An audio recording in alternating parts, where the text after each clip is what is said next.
What's with the lights? The contest is over. We finished up on the 15th. Mr. Bean, what are you up to? And what's going on with the red marker? Do you know something that I don't?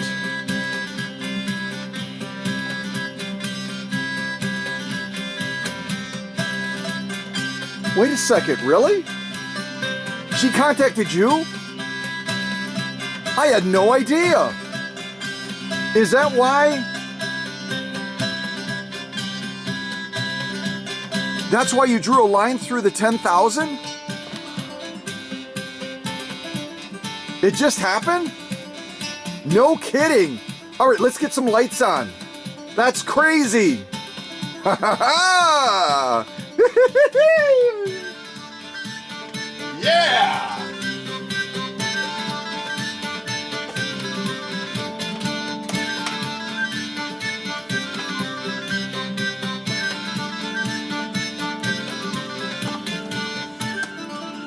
Unbelievable. Unbelievable.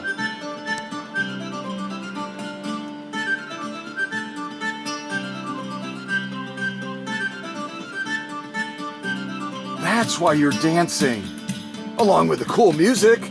All right, I'm gonna dance with you. Totally awesome. I'll explain in just a second. Ooh, that's a pretty machine. Yeah. Mm-hmm.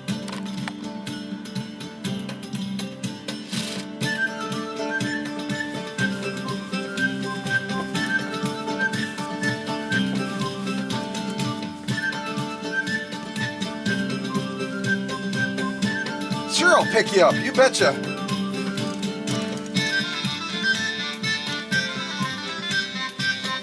Ha ha! Let's do a turn, yeah!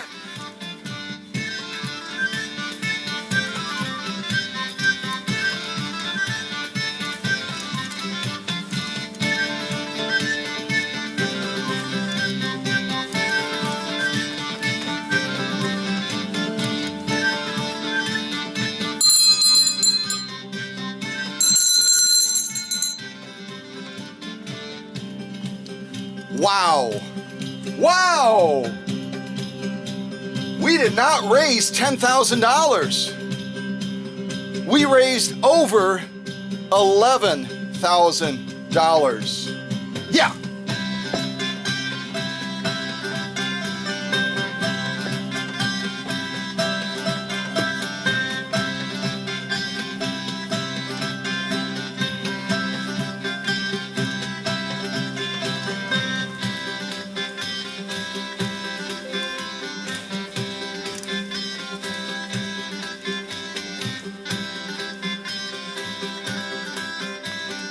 Seriously? All right, Your Majesty. So you want to make the official announcement? The official announcement is that after the contest, and actually, I got to catch my breath. During one of the last premieres, when I was presenting that FOF 130-6 with the embroidery kit, we had a large audience of friends that were involved in the chat, and then all of a sudden a very dear friend of mine from Las Vegas, Nevada. She's known in our circles as Super B. Wait a second, let me come out of this shot a little bit.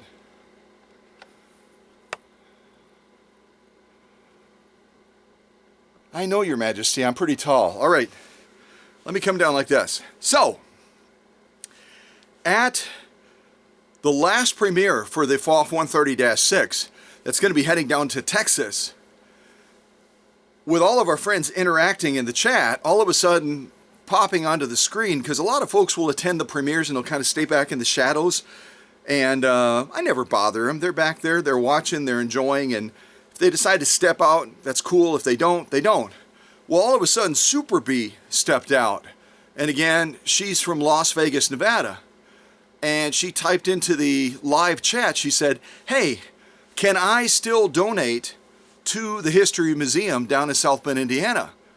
And I was like, yeah, of course you can. I said that a couple of times during the course of the campaign, that even after the contest, if you hear about it belatedly, they still need our help. So you can still jump in and help out. So Super B, aka Mindy from Las Vegas, Nevada, asked for the number. So I typed the number, I typed in Shelby's name into the chat. And then the very next morning, she reached out to Shelby and she said, I know the contest is over. I know I'm not entitled to get a brick. I know I'm not going to get entered into the contest to potentially win one of Scott's unicorn fully restored machines, but I still want to support this cause. I still want to be a part of it. I still want to be a hero for, you couldn't hear him, he said it real softly, but His Majesty the King said, history, a hero for history. And so Mindy, aka Super B, aka Mindy from Las Vegas, Nevada, made a very generous donation. And again, I'm going to honor her privacy and not tell you how much, but it was way, way, way over the minimum of $100 that would have been normally the entry-level donation during the course of the campaign that we ran from February 1st until February 15th. So you guys are really smart. That's why you're in this classroom. So even though I'm protecting Super B's, aka Mindy's, privacy, as you've already heard, we're no longer at $10,100. We're now way over that amount by like $1,000. Hint, hint, poke, poke. So, our final total now, as I prepare to head down to South Bend, Indiana, as a matter of fact, by the time this goes live, I'll already be in Indiana, getting ready for that morning, that exciting morning on Thursday, February 25th, when I go over to Kopsha Home, also known as the Oliver Mansion. You're already gonna know that we're not going to be celebrating down there a total of $10,100.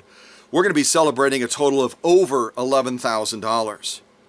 So it kind of messes things up a little bit. So I love you, Super B. I love you, aka Mindy, out in Las Vegas, Nevada. But it was so easy to say $10,000 in 10 days. So now what do I do? What do I do? $11,000 in 10 days or $11,000, I guess, in 11 days? Yeah, let's go with that. So now our new thing, okay, our new thing, what do you think? Yeah, that'll work. So our new thing is now $11,000 in 11 days, okay? So that's why Mr. Bean, how he got up there to cross out the 10,000, I have no idea. But let's go ahead and write the new total in now, so that we can see that total reflected and accurately. And I'll see if I can't print up one of these or get one of these printed up so it is accurate. So let's see here. So $11,000. Whoops, I just broke it. Your Majesty, I'm going to put you down for a second to keep you safe. So $11,100 is now our new total to help out our friends down at the History Museum in South Bend, Indiana. So that is, I mean, I was blown away as this entire campaign unfolded. And now, because of Super B, my dear friend Mindy from Las Vegas, Nevada, stepping out of the shadows and saying, I know it's after the campaign. I get that. But I still want to step into it, even though I'm not going to potentially get a brick. Yes, you are. Even though I'm not going to get entered into the contest. Can't help you there. Shelby's in charge of that. She closed it out. She made all the entry tickets that are going to go into my super cool steampunk hat. I hope I have enough room. She said there's a ton of them. There's a ton of entries for this campaign. Whoa, slow down, buddy. Slow down. So, but with Super B stepping out of the shadows and saying, count me in.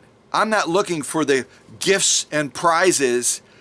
That's not my motivator. My motivator is I want to give to this great cause. I want to be a hero for history. So we're going to add Mindy to that board. This board behind me right now, it's the only board I have space left on. The other board is maxed out.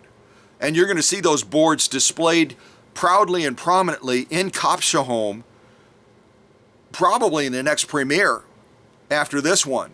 After all of that stuff, all of those activities, you know, all of those festivities are completed down at Kopschaholm in South Bend, Indiana, and I'm back here at the workshop, and I'm able to release that video live to you all, to all of you folks, all of you guys, all you gals.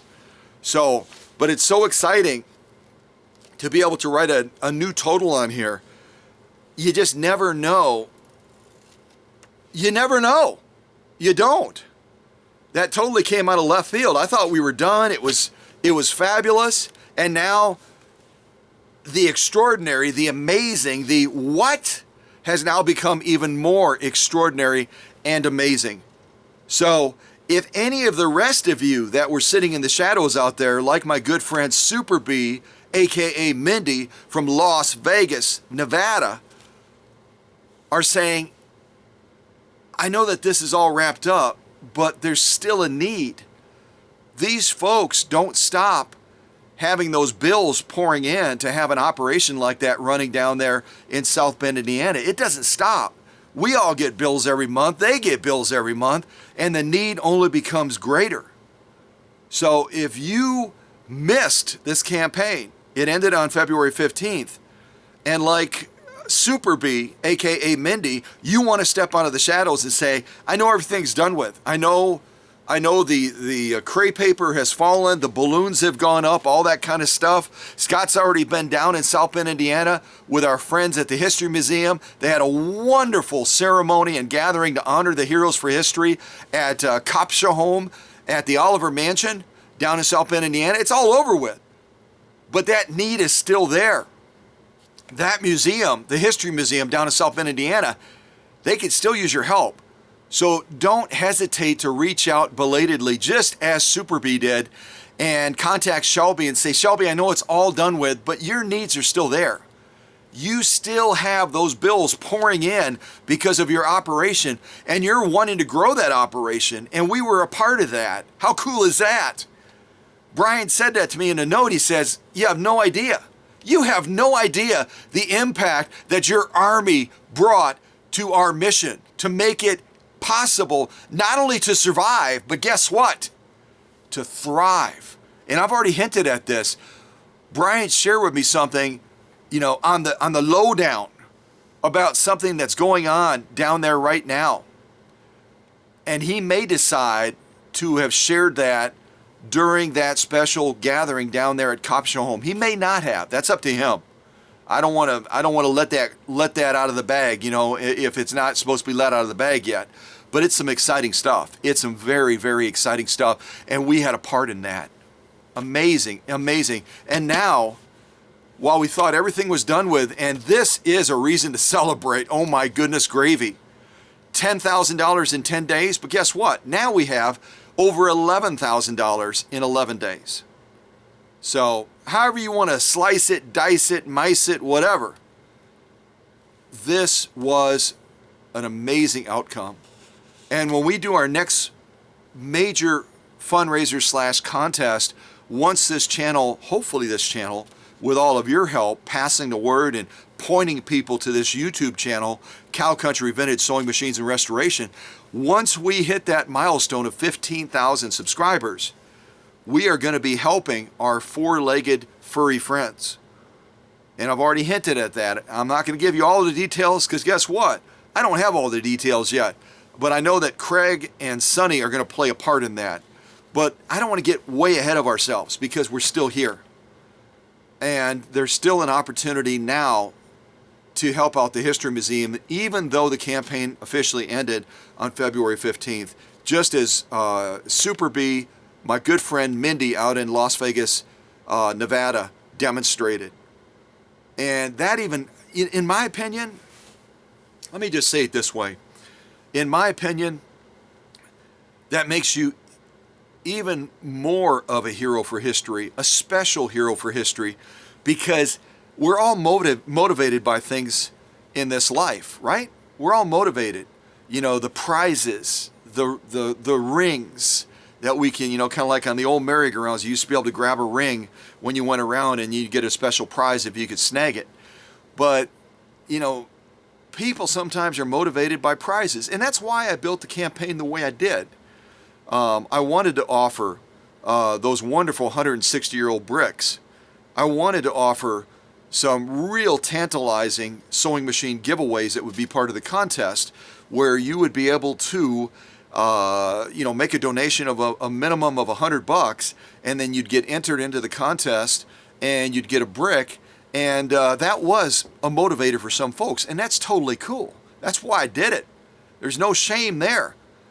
But then there's the special heroes that after the fact, you know, because of timing, because of whatever, you know, we all have weird things that happen during the course of our month as we're budgeting our resources, and then all of a sudden the floodgates open, and then all of a sudden there's an extra blessing that lands in our lap, and we go, wow, I didn't expect this. Oh, okay. Yeah, I know the contest is over, but it's still a great cause. I'd still like to be a part of it. That's our Mindy. That's our Super Bee out in Las Vegas, Nevada, that said, I'm not going to get any prizes other than the satisfaction and the warmth in my heart of knowing that I made a difference for these folks, because they need our help. They still do, even after all of this. Even after this incredible outcome, there's still an ongoing need for these folks down there. So, without any more blah, blah, blah, I'm just so grateful for all of our heroes, but especially inspired by the heroes that have stepped out, like Mindy, like Super Bee. She's one and the same. After the fact, with no prizes being dangled out there, and just says, I want to do it because it's the right thing. I want to do it because we should all, kind of like a friend of mine from California said, we should all do our part. We're all in this together. Sound familiar? Yeah, I think it does. And Mindy heard those words, and the window of opportunity opened with extra resources, I can only assume, and she said, this is where they're going to go. I could use them for anything. When you're talking about resources of that magnitude, there's a lot of things you can do with that kind of money. There's bills to be paid, you know, in any of our households. Maybe that car needed something all of a sudden. Maybe something broke on the car. Maybe some other need arose. That money could have gone anywhere. But this special gal, who, by the way, if you don't remember, I did a premiere on her machine. I prepared none other than a 201-2 for Super Bee many, many months ago. A 201-2, the Rolls-Royce of Singer sewing machines. The same machine, you're already there, right? Scott, you said it a million times. We get it, we get it! The same machine that the Olivers had in their mansion is the one that Super Bee, aka Mindy, had reached out to me many, many, many months ago and said, Scott, I want one from your workshop. Would you find one for me? Would you prepare it for me? Would you get her done? I said, yes, ma'am, I will. So she has one of my machines and is a faithful follower and a fan of what I do. And I am just so thankful that she decided, with all the other things she could have done with that money, that she heard the calling. She heard the opportunity. She heard the bell ring and said, I'm going to give that money to the History Museum with no promise of prizes afterwards. But I can tell you this, Mindy, you're going to get a brick. Yes, you are. And not a brick of cheese like my friend from Washington State, formerly from Oregon. You're going to get a 160-year-old brick that I'm going to send you. I just have to make sure I have all your information. I think Shelby gave it to me already. I just got to verify that. And then once I get all the tags from my friend out in Florida, I had to think about that for a second. Paula Noel, who's making the super cool tags that are going to go with my certificate of authenticities and the brick. Once I get all those tags into the workshop, they're actually in transit right now. Then I'm going to start prepping and sending those bricks out all over the country. And I mean, it's amazing. It's just amazing. You celebrate one great thing and you say, can it get any better than that? Really, can it? Yeah, it can. So let's officially add Super B, aka Mindy, from Las Vegas, Nevada. Let's add her to this board of heroes for history. Sound good? Yeah. All right, and I'll put on some of that fun music again while we're making that happen, and hopefully I don't break anything else. I kind of just pulled that right out of there. See if I can fix it real quick.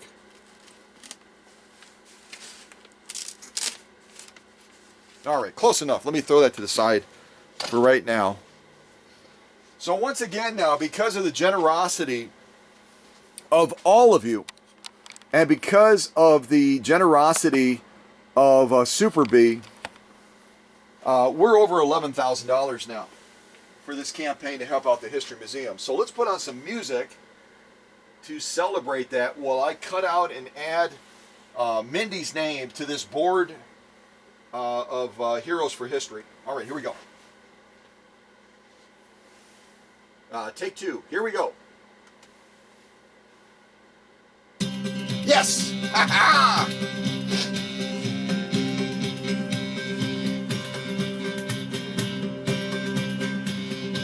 Yeah, I know you like dancing, Mr. Bean. I get it. All right, let's add Mindy.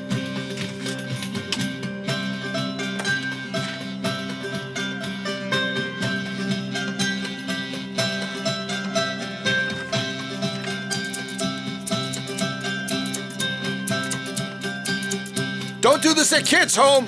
Wait, don't do this at home, kids. You know what I meant.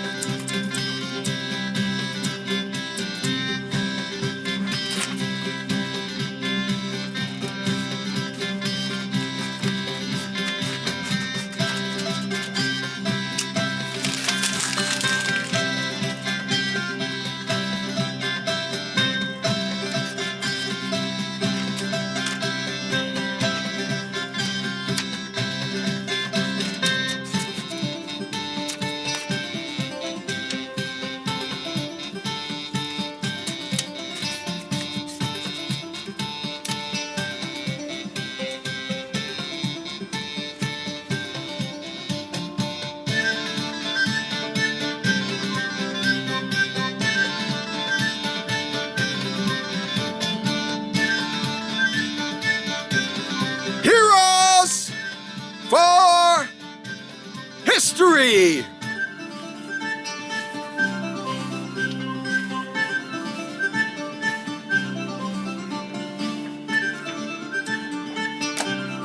Amazing! Amazing!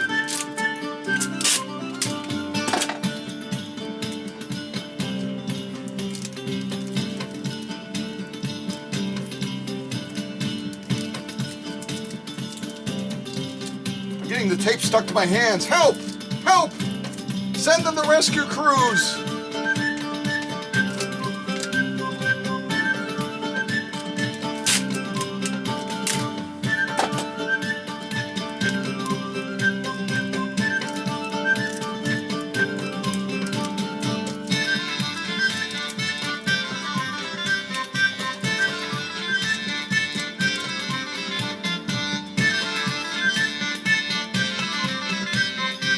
Super B, Mindy, from Las Vegas, Nevada.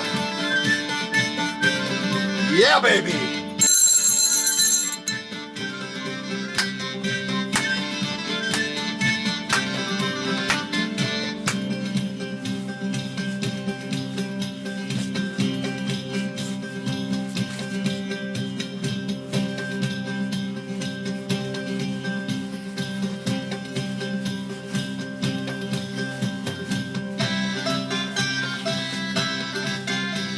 All right, let's get all of this Hero for History stuff moved to the side because we're here to do an unboxing of Roz's second machine. The first machine we just unboxed recently is here on the workbench. All right. And folks, don't let me forget my Steambuck hat. Gotta take this to South Bend. Gotta take it, gotta take it, gotta take it. Yeah.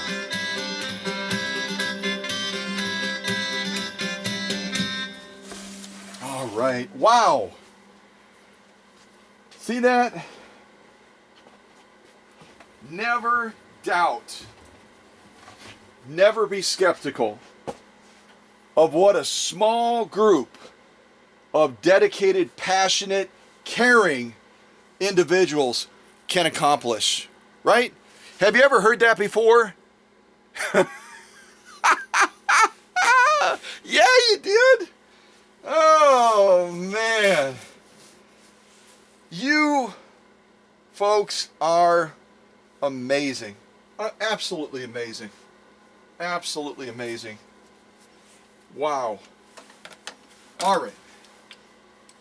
Well, let me give you a clue, and I think I did it actually during the last unboxing. You may have noticed that His Majesty the King, who is very, very tall, I got to kind of change this shot again, otherwise you can't even really see all of him. There he is. You can see that His Majesty the King is present. So that tells you right away that this is going to be a machine from the incredible country of Sweden. Yeah. And we just don't know what kind yet. We just don't know what kind of machine from Sweden it's potentially going to be, because again, if you're brand new to this channel, this is none other than His Majesty the King of Sweden. And the significance of showing him again is that the very, very, very beginning roots of Husqvarna reaches all the way back to Sweden, back in the time frame, I mean, when there was not a whole lot there. There was not a whole lot there at all.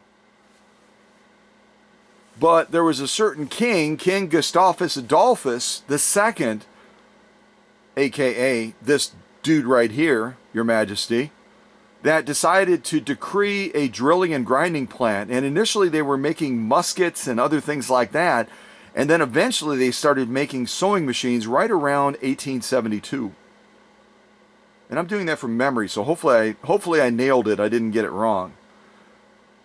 So that's why whenever there is a Swedish beauty being presented on this channel, in this workshop, I always try to make it a point of asking His Majesty if he's available, and will he bless us with his presence of coming into the scene to kind of illustrate the fact that we've got a Swedish beauty that we're going to be hopefully finding in one of these two boxes.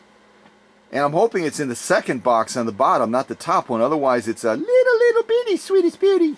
Little bitty. Yummy, yummy. I don't even know what kind of voice that is, but it's kind of creepy a little bit. So at any rate, this is, again, Roz, my dear friend from Michigan. This is the first machine that we just recently unboxed that Roz sent me. And it's none other than, obviously, a post-World War II Japanese clone machine, which is branded with Stitch Queen. And I'm not going to share anything more than that with you, because if you missed that unboxing premiere where we went into a lot more detail and depth about this machine, and I shared a lot of cool, interesting facts with you, then you have to go watch that premiere. Because if you miss the class, you still need to make it up, and you have to get that homework turned in, because guess what? It's not a pass or fail class. You need to get that homework in and watch that premiere on this unboxing on Roz's Japanese clone machine. Otherwise, you're going to be in summer school. Oh, yeah, you are. So I'm going to move this absolutely gorgeous Japanese clone machine back to a position of safety. And then we're going to find out what else Roz has sent to the workshop that has gotten the interest of His Majesty the King. His Majesty the King is all over this, like, yo, I want to check this out. Well, we're going to do that, Your Majesty, we are. But first of all, sir, I have to find some more music and also get you to a place of safety. And I'm trying to figure out where, maybe, would you mind hanging out with Mr. Bean? That would be awesome. All right. Well, that first piece that I played for you twice now is called Master of the Feast, and when I search royalty-free music on YouTube that they provide to me to use in the different things that I do, it's listed under Scottish.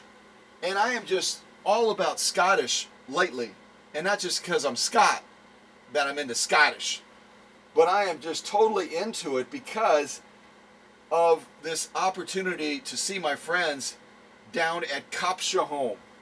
Again, if you're brand new to this channel and you don't know anything from anything, Capshaholm is a small village in Scotland that J.D. Oliver, the incredible farming innovator, entrepreneur, industrialist, there's probably other names as well, but he was just an amazing gentleman that developed the chilled plow that really revolutionized the work that farmers were able to do in their fields. So I'm just totally about Scotland right now. I'm all over it. I was listening to bagpipe music in the workshop yesterday for a couple hours straight. And also, while I'm in Capshaholm, since we're going to be, immersed in everything Scottish, I'm also going to be doing some Scottish trivia with y'all too. So you definitely want to check that out and be a part of that. Okay.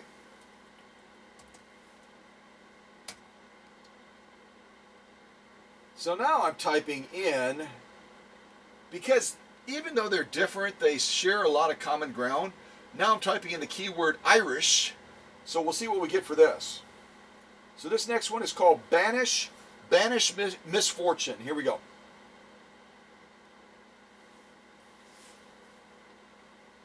It's a real quiet song. Super quiet. Whoa! Kind of messing with us there. All of a sudden it's quiet, and then boom! Okay, so we'll open the big box first. Class is in session. We'll open the big box first, and then we'll jump into the smaller box.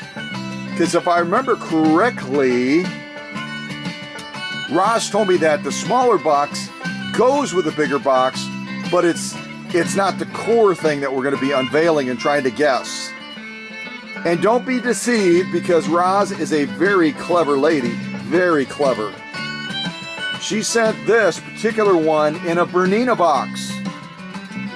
Now, any of you that are super astute students, which is pretty much all of you, type in the chat right now, what are the roots as far as country and origin of the great brand Bernina?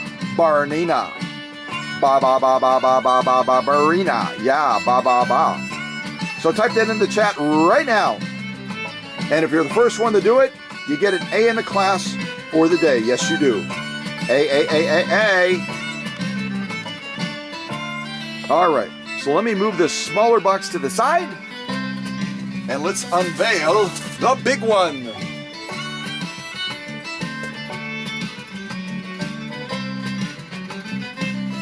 It's really a tall box, isn't it? Holy mackerel. All right, let's see what we have.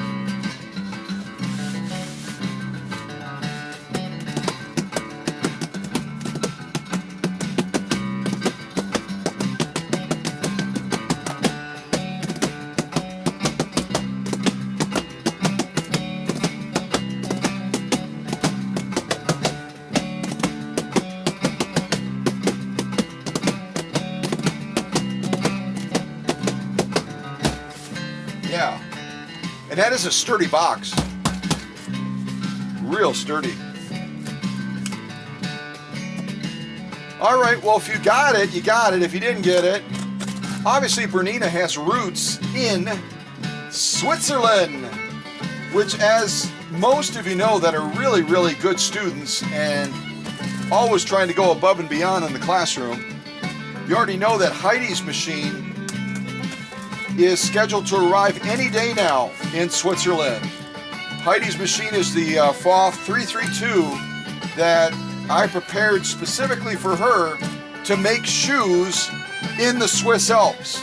If you didn't see that premiere where I also interview Heidi, then you'll want to check that premiere out as well. It's on this channel. Just type in something like Heidi's FOF 332 or something along those lines, and you should be able to find that premiere. Woo, that was fun. You almost expect something like a surprise. You open it up and a little character is going to pop out all of a sudden and say, boy, I'm glad you finally got that open since this arrived back in November. Hello. Because there was, we're kind of running out of air in here, and hey, you just saved our lives, but you also made us wait, so hey, don't expect any thank you cards, and don't expect an invite to Thanksgiving either, Scott, by the way. Yeah.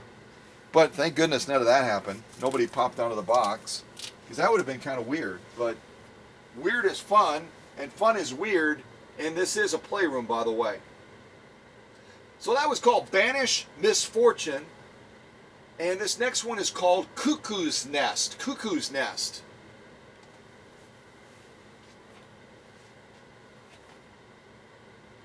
Which also is going to wait a long time and then finally kick in, hopefully.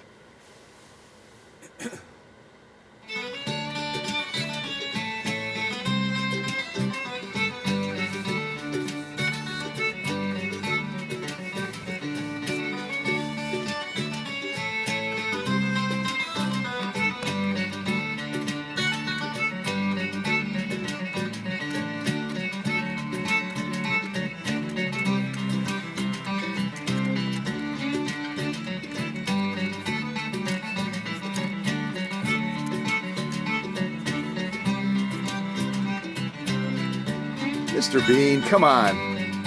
Roz is waiting for us to unbox this.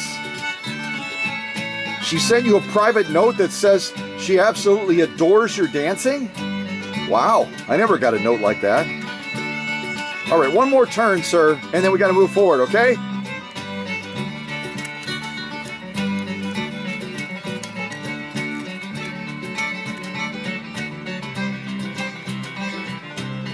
All right, come on, Mr. Bean, come on.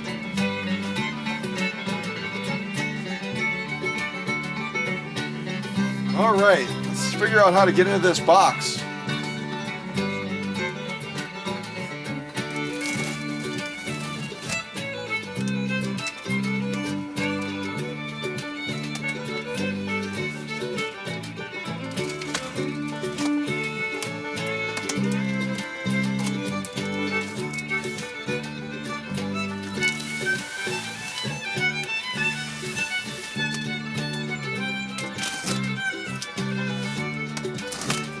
This is an incredibly sturdy box. Holy mackerel.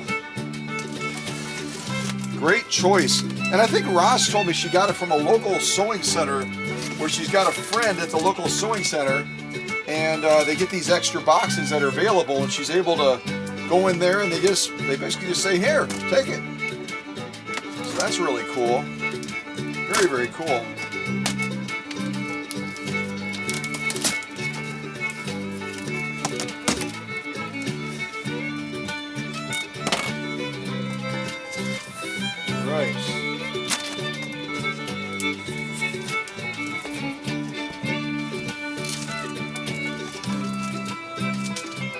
So on top, you can see it in the shot, I think. On top, we've got styrofoam to protect from a downward impact, which is, the stuff is really good to absorb shock. Really, really good stuff.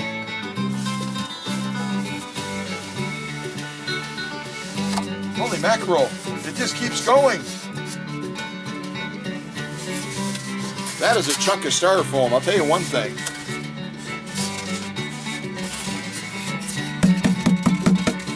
And that is not the cheap stuff. That's like premium styrofoam right there. That's like top shelf. Not to mention it's got great sound.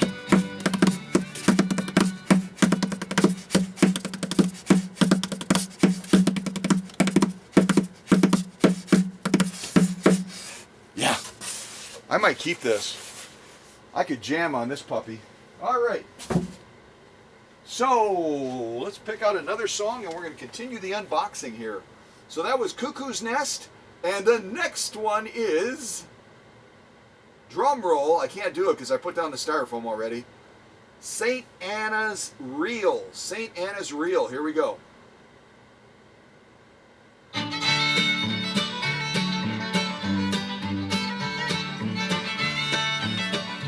Well, this came up under Irish, but I'll tell you, it sounds more like stump jumping music, as my father used to say. So, yee-haw!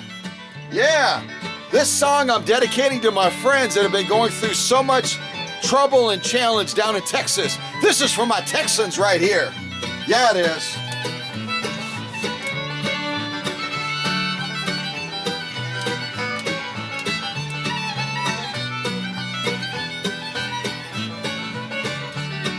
Hey, if anyone ever line danced before, if anyone has actually line danced, type it in the chat. Type in something about what was your experience. Did you crash and burn? Did you slam it? Did you fall over somebody? Did you trip somebody up? Or did you just, yeah.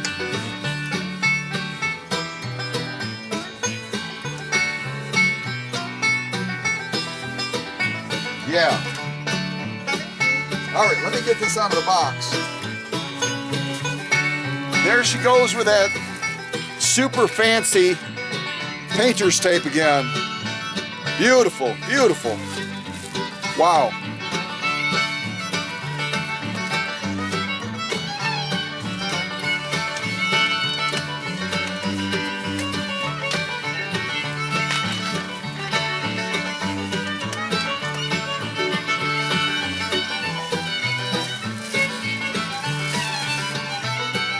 So we got some bubble wrap, and the only suggestion I would make is if you're going to have bubble wrap in there, make sure that you anchor it down to the machine. Don't just drape it over the machine. Anchor it down so that it really, really stays in place and really provides the best protection possible. And usually what I suggest is put that bubble wrap around the machine, use stretch wrap to anchor it down, and then put down over the top of the stretch wrap strapping tape so that that is just basically galvanized against potential damage, okay?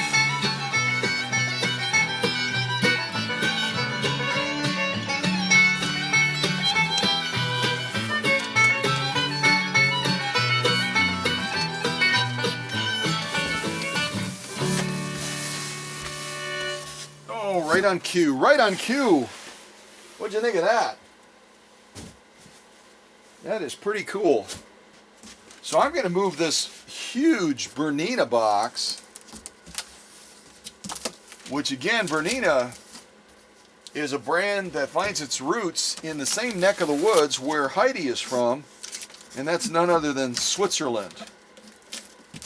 And sometimes people will flip back and forth in their mind between Bernina and Janome, but they're very, very different brands.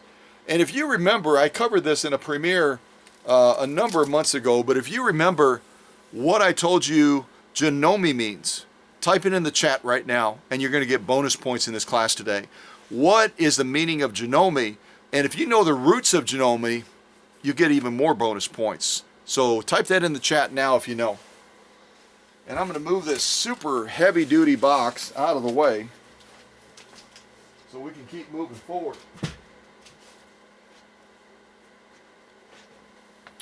And also I'll pick out a little bit more unboxing music too, I think, huh? So that last one again was called St. Anne's Reel. And the next one, talk about a short title for a song. It's none other than Milk. It's just called Milk. Yeah. Nothing wrong with that. So I wonder if this song is going to sound like milk. I don't know. I mean, what does milk sound like? What does milk sound like? There's the question of the day.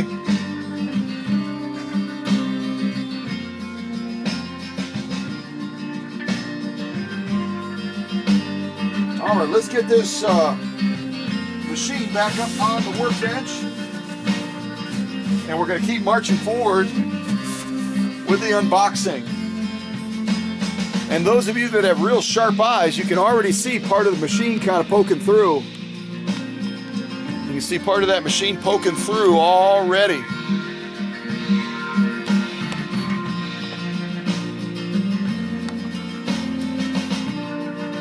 Actually, you can see the balance wheel too, so you're getting a lot of clues. But a lot of the Swedish Beauties have obviously that color that people just love, and also the same balance wheels, so you still got to narrow it down to what model this is within that green machine class. So, all right, let's see if we can help you out.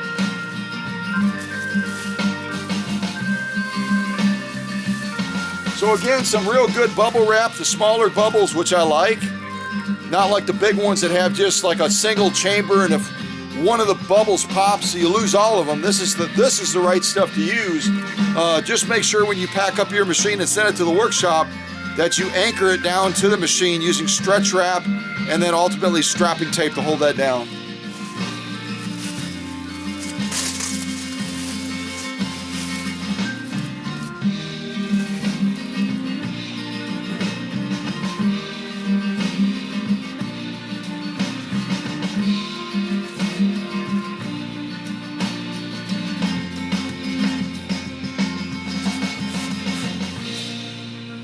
Yeah, whoever does the packaging for Bernina, they do a fabulous job. I mean, if you look at this top part again that I've already moved to the side, and you imagine a machine being housed inside of that, you're not going to need bubble wrap because that's going to be form fitted to that machine. Just like the form-fitting custom shoes that Heidi's going to be making in the Swiss Alps with that FOF 332. This type of packaging, it's not cheap for a company, but they would much sooner, use this grade, this quality of styrofoam that's form-fitted to that machine, that Bernina that the customer is receiving and that's being shipped to that sewing center that's going to end up selling the machine, than just, crappy haphazard stuff like you'll sometimes see things packed in where you could basically take that stuff with 2 fingers and snap it. You're not going to be able to snap this stuff. So very, very nice packing container to protect that Bernina machine that originally was in this container. All right, I'm going to get a quick drink of water. And if you need to get a quick drink of water while I'm picking the next song, go ahead and do that. Or maybe you're sipping your coffee or you're having some tea. So this next one, the last one was milk. I don't know if that really inspired me to think about milk. But at any rate, that's what they named it. So this next one is called Yonder Hill and Dale. Yonder Hill and Dale. Again, I feel like we're listening to kind of country flavored music instead of Irish music, but oh well, it's still music, right? Yeah, it is. All right, here we go. Yonder Hill and Dale.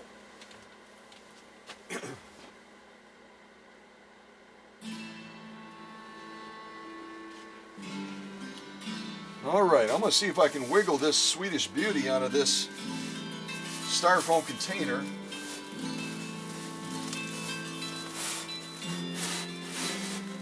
Styrofoam kind of grabs hold of stuff, you know what I mean? It kind of holds onto it. I'm going to move that to the side temporarily.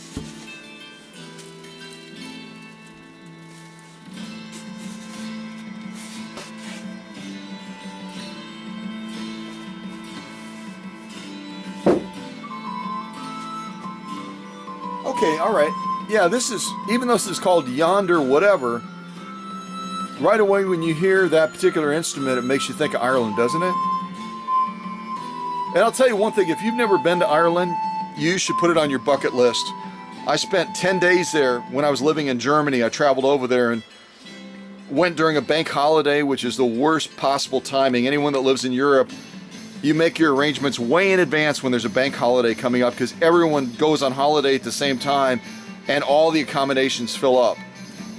But one of the neatest places in Ireland, well, I mean, there's a lot of neat places in Ireland, obviously, but one of the neatest places is called the Ring of Kerry. The Ring of Kerry is this long, winding road that goes through Ireland, mainly in the southern portion of Ireland.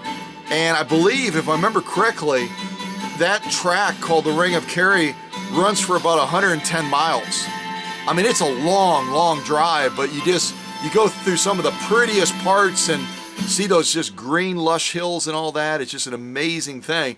And then eventually, when you go far to the west, you can go to you kind of go past Cork and Galloway and all that, and then you go into an area where there's it's right on the ocean, right on the edge of the Ireland coast, and you get to go to these cliff areas. It's called the Cliffs of Moher, and the Cliffs of Moher, at least when I was there many years ago, you're able to go right to the edge of those cliffs, and you kind of lay on your tummy, because that's the only thing a sane person would do, because the drop from the edge of that cliff down to the water's edge is over 600 feet.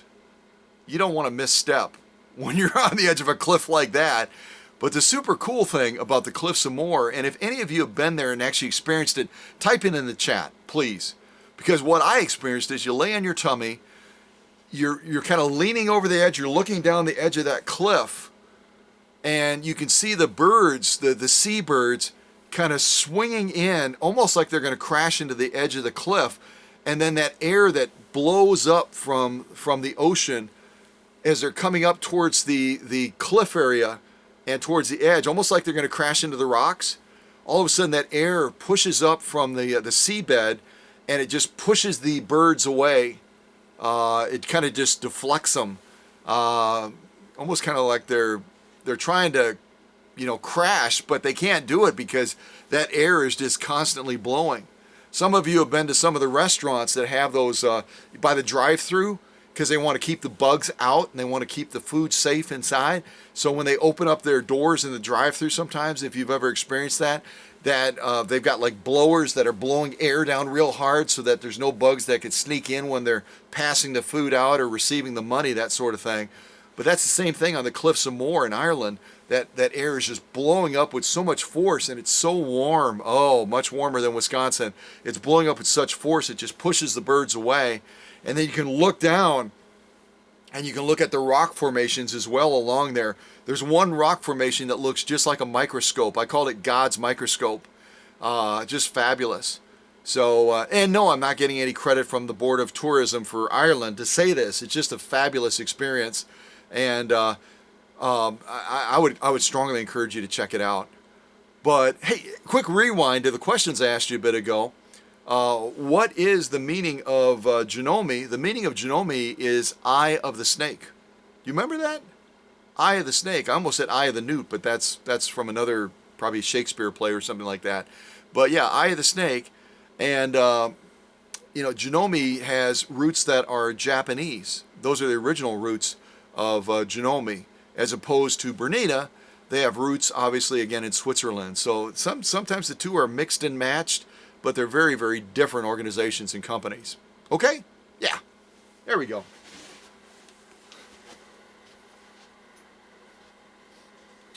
All right, what is our next song that we can put on? We did Yonder Hill and Dale, and now we're doing Parting Glass. Parting Glass.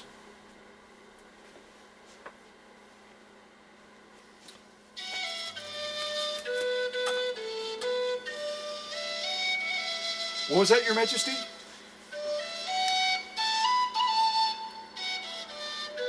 Oh, okay. You're probably right. I mean, these are your babies, so that's probably what it is.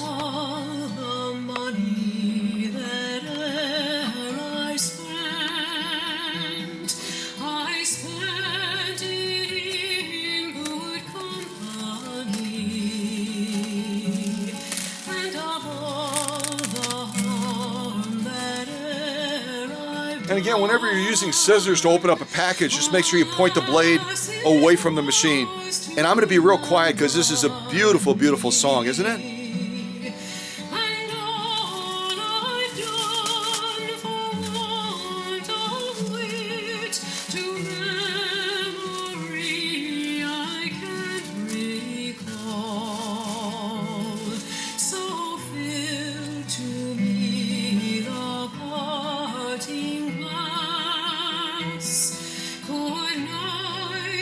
joy be with you all. Isn't this the prettiest wrapping paper? Kind of this stretch wrap stuff. I had money enough to spend and leisure time to sit a while.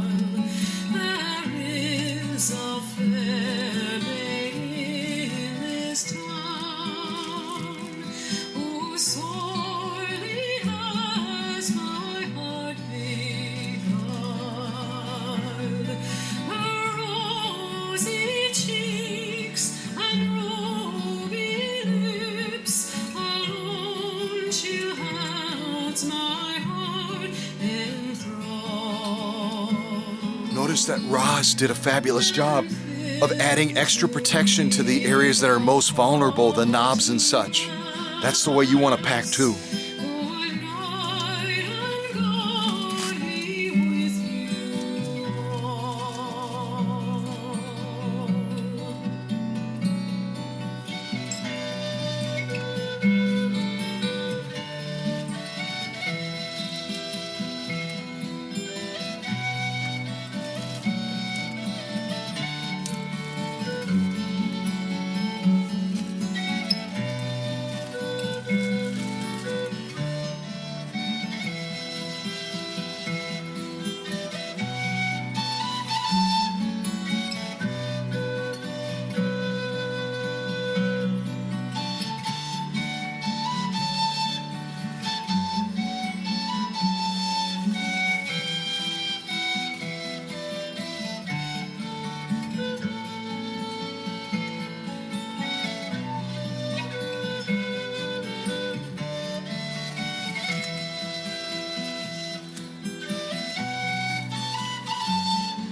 What was that, Your Majesty?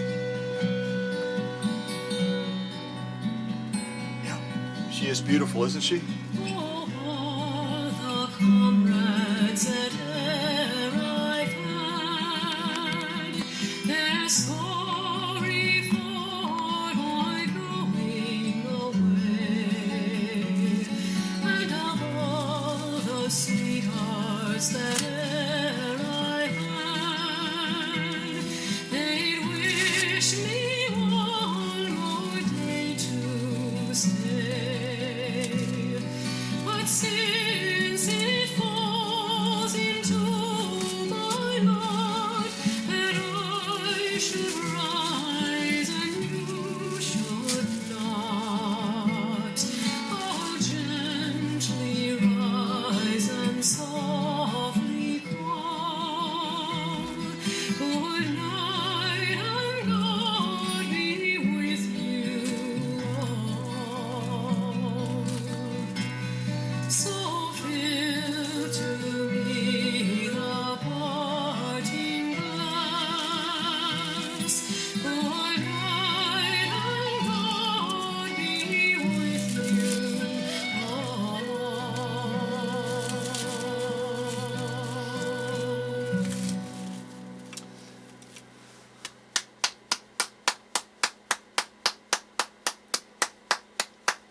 I'm clapping because I think that that song was absolutely fabulous, wasn't it?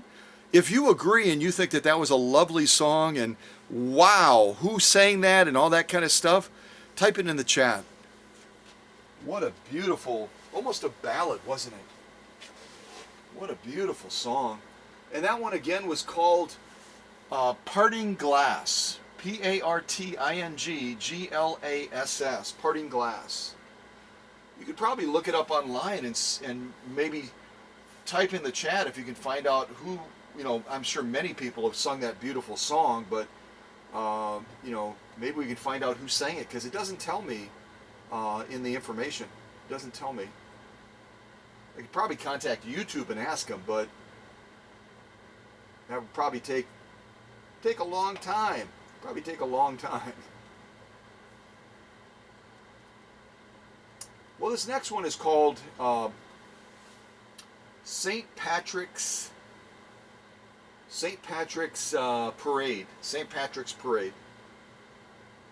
And if any of you have Irish roots, type it in the chat. If you have Irish roots and St. Patrick's Day is the holy grail of holidays every year for you, probably right next to Christmas and Thanksgiving, etc., then type in the chat, I'm Irish. Or, yep, that's me. Or, yep, I've got, I've got 4-leaf clovers in my backyard. Whatever you want to type, just type it. I'd be curious to know how many beautiful Irish people we have watching this right now. St. Patrick's Parade.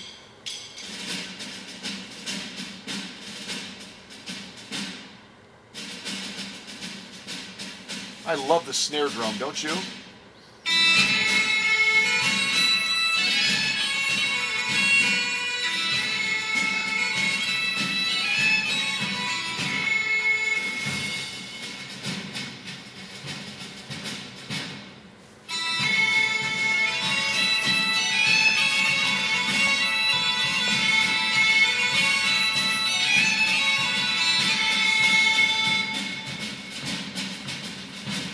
What was that, Mr. Bean? You're Irish? I think on St. Patrick's Day we're all Irish, to be honest with you.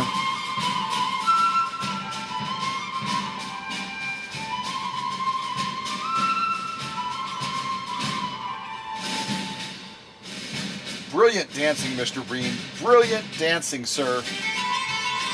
Well done. Well done.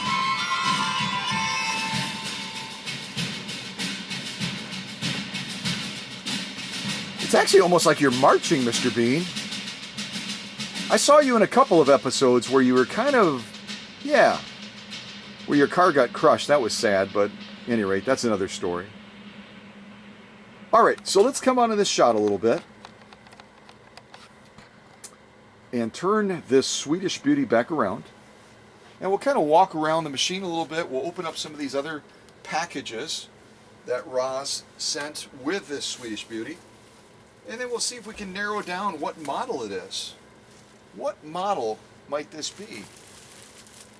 What model could this possibly be? Yeah. Well, that was my last song under Irish. So now I'm going to see if I can type in Celtic. We'll see if there's anything under Celtic.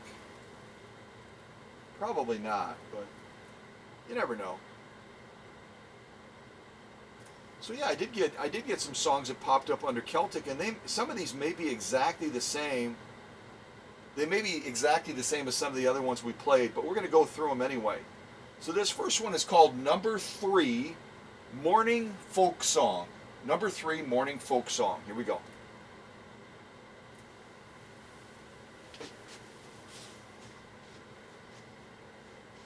Yeah.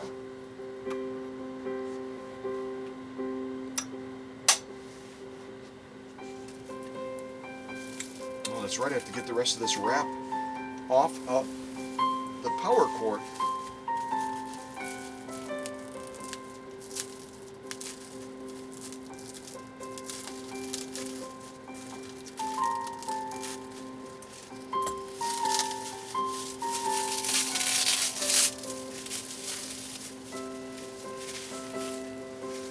There we go.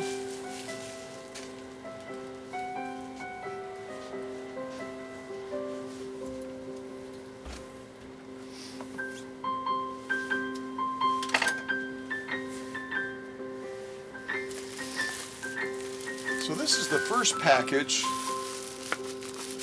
that Roz sent along with this Swedish Beauty. And I think we can pretty much guess based on the shape and the dimensions as to what it is. What do you think it is? Type in the chat if you have a hunch as to what is inside of this bubble cocoon that Roz sent along with this Swedish Beauty. Okay, type that in the chat, and I'll start to unwrap this slowly if you happen to be a real slow typer.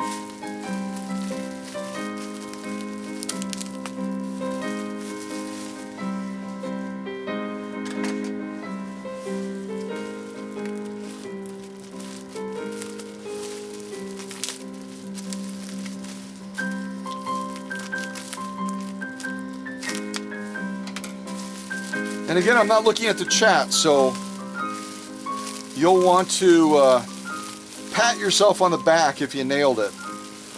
And you guessed that it was a coffee bean grinder. Yes, that's exactly what it is. So give yourself an A if you said it's a coffee bean grinder. That's wrong, Your Majesty? Okay. Is it a cappuccino machine? No, that's not that. Okay. Well, you all are very smart students and teachers. Hopefully you nailed it and got it right, because the king said I'm way off with a coffee bean grinder and a cappuccino machine. So yeah.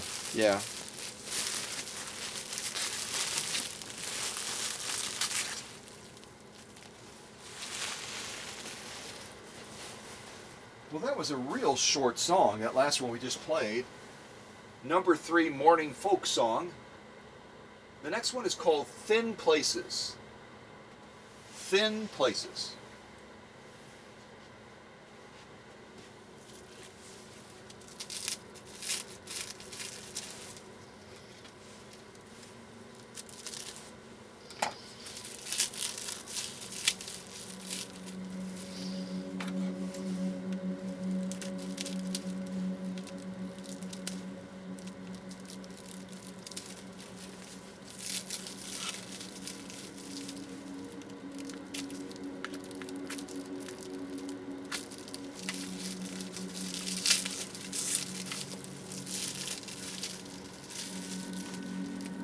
Yeah, I agree. That is not a coffee bean grinder, and that is not a cappuccino making machine. No. I'm going to go with a popcorn air popper or something like that. It kind of looks like that when you hold it like this. Just the popcorn. Okay, you're not buying it. All right. Like I said, you guys are the smartest students. The smartest students. And sometimes really, really clever teachers, too. Just saying that to someone on the phone just the other day. I said, I've got an incredible classroom filled with brilliant students who also sometimes are teachers, too. Yeah.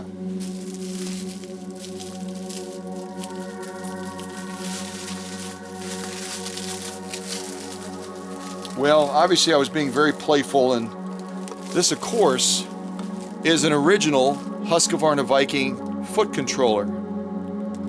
And I oftentimes refer to it as kind of a speed pedal or a racing pedal or something like that, just because of the shape of it. Just looks like that, doesn't it? Plus it has that beautiful royal crest embossed on the top of the pedal as well. Always pointing back to those royal roots because of the king decreeing a drilling and grinding plant that eventually started generating sewing machines. Again, right around 1872 in that time frame. And I pointed this out in other premieres before, but notice on the back here there's a little nomenclature plate. And it's going to give all kinds of information to include what models this foot controller is compatible with. So you want to be mindful of that if you go on eBay or somewhere else and they show a speed control, and maybe they show the plug-in as well, and you go, yeah, that's the way my plug-in looks. Be careful. And I know that Hans would echo the same thing, because some of these were built and designed with different circuitry, different resistors and capacitors that were designed to accommodate certain Swedish Beauty models. So this one right here shows you on top that it's compatible with a couple of different models. It's compatible with the Type 8E, like I just showed you, that's heading to Minnesota. It's compatible with the 19, Class 19, which is like a 19E, 19 Special. And then it's also compatible with the 21 series, which would include a variety of different machines, one of which this is. And then it gives you the ohms, it gives you the volts, it gives you the number of the foot controller, which for this one is 6225. So just be aware that if you're looking at getting a foot controller replacement for your Swedish Beauty, and the seller, whoever it is, wherever you're at, doesn't show this plate, ask them to show you that plate so that you can verify that it's the appropriate foot controller for your Swedish Beauty model. Okay? And yes, even these foot controllers need to be serviced as well. It's part of what I do when I'm doing a 126 step process on a Swedish Beauty, as I'm going to do for Roz's. I always go through a very detailed service of the foot controller, the motor, and obviously the electrics and everything else on the machine, the mechanics. So don't expect that you're going to get the same level of service if you go to a local sewing center. They just can't afford to spend that much time on a machine. If Roz had brought this into that sewing center where she got the boxes for shipping, and they were saying, and they were interested in servicing the machine, they can only spend about a half an hour to 45 minutes on the machine. When I service a machine like this and I do a 126 step process, a checklist, 126 service steps and verification steps that I have to take this machine through, it takes me about 12 hours. 12 hours versus 45 minutes. And my price to do all that is pretty doggone comparable to what you would pay at that local service center. So keep that in mind. Even with the shipping, it's just worlds apart as far as my process of 126 steps compared to what you're going to get at that local sewing center. And again, I totally respect and I encourage you at every opportunity to support your local businesses, including your sewing centers. But just realize if you do that, you're not going to get this level of servicing. You just can't. They would be on a business in a week. So we have another package to open as well that Roz sent with this. And again, she's a brilliant lady. She's beautiful and brilliant. And she even thought to put top on here so that if I unboxed it or something like that, I didn't open it up upside down and have all the stuff fall out. And the only thing that gives me a clue as far as what she did in relation to packing this, number one, she did a great job of putting bubble wrap around it to secure it. She used that beautiful painter's tape to anchor it in place. But if you listen closely, the contents inside, some of which may be plastic, is not as well protected as it could be. Take a listen.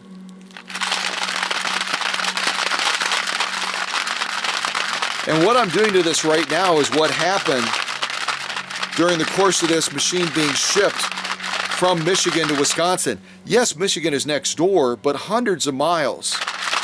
This thing is getting banged around and jostled around inside of that Bernina box.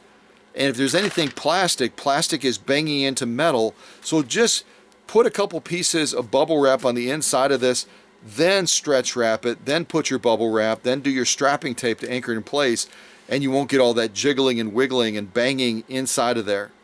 We don't want any car wrecks inside of this box where plastic is going to be getting beat up and bullied by metal and potentially damaged.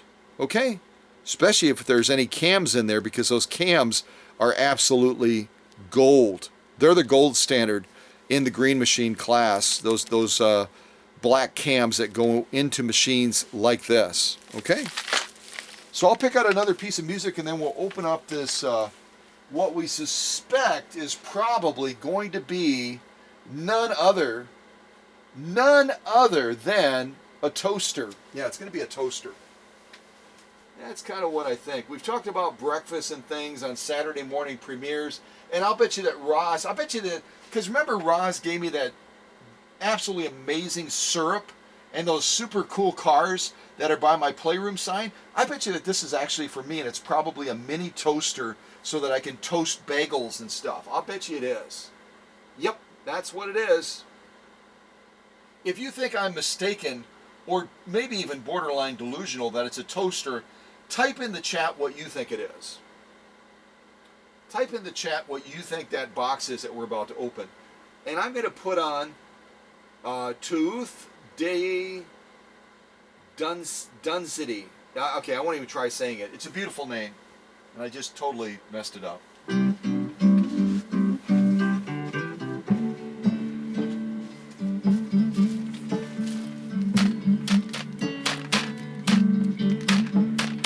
It's a toaster, folks. I guarantee it. It's a toaster.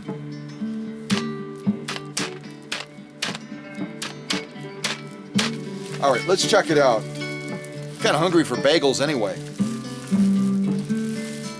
And if my dear friend Emily and Veronica from Texas are watching, Emily, what do you think it is? Do you agree with me it's probably a toaster?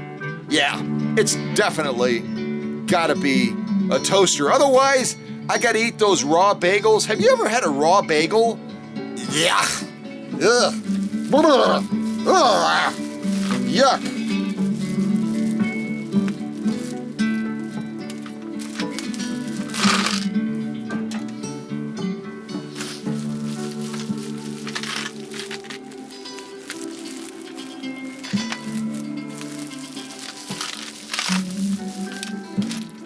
Okay, that's disappointing. It looks like an original accessory box, but maybe the toaster is inside of here. I hope it isn't, because all of that jiggling and banging and everything is probably broken. But this is an absolutely gorgeous accessory box, and this happens quite often with these, where they get a break in them, a piece gets chipped away, and these are a 3-stack type assembly. In the bottom, you're going to be putting the larger attachments and the cams. The middle one, you're going to be putting your bobbins and some of the other attachments, and then the top one is just a lid. Yeah. So, I'm guessing I don't have a toaster. But Roz did send me some original Michigan syrup. Hopefully you caught that premiere when we unboxed her post-World War II Japanese machine.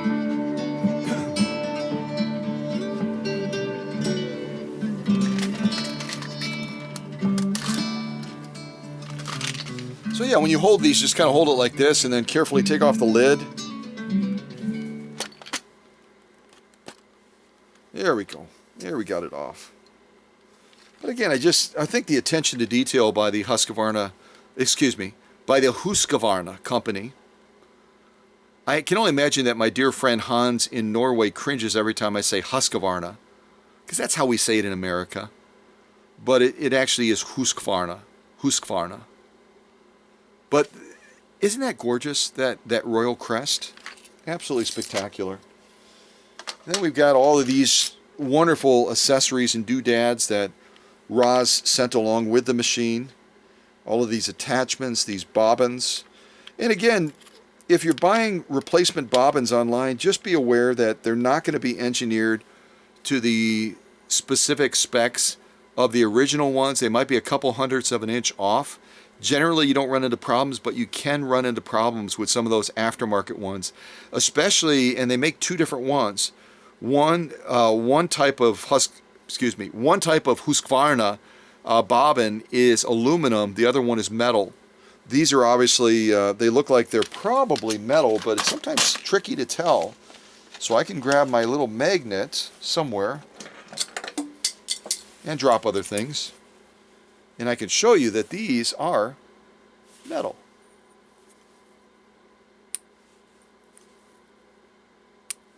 Yeah. And the metal ones are the best. They spin truer in that hook system with that shuttle. And you're going to get a better result. You're going to get more consistent stitches if you have metal ones. A lot of people will buy the aluminum ones, and then they start getting skip stitches. They start getting the thread breaking. They sometimes get uneven stitches and other things like that, and that's usually the product of the bobbin being a lot lighter. Again, when something is weighted in a certain way, it's going to spin in a certain way, and the aluminum ones just don't spin quite as true as the metal ones like this.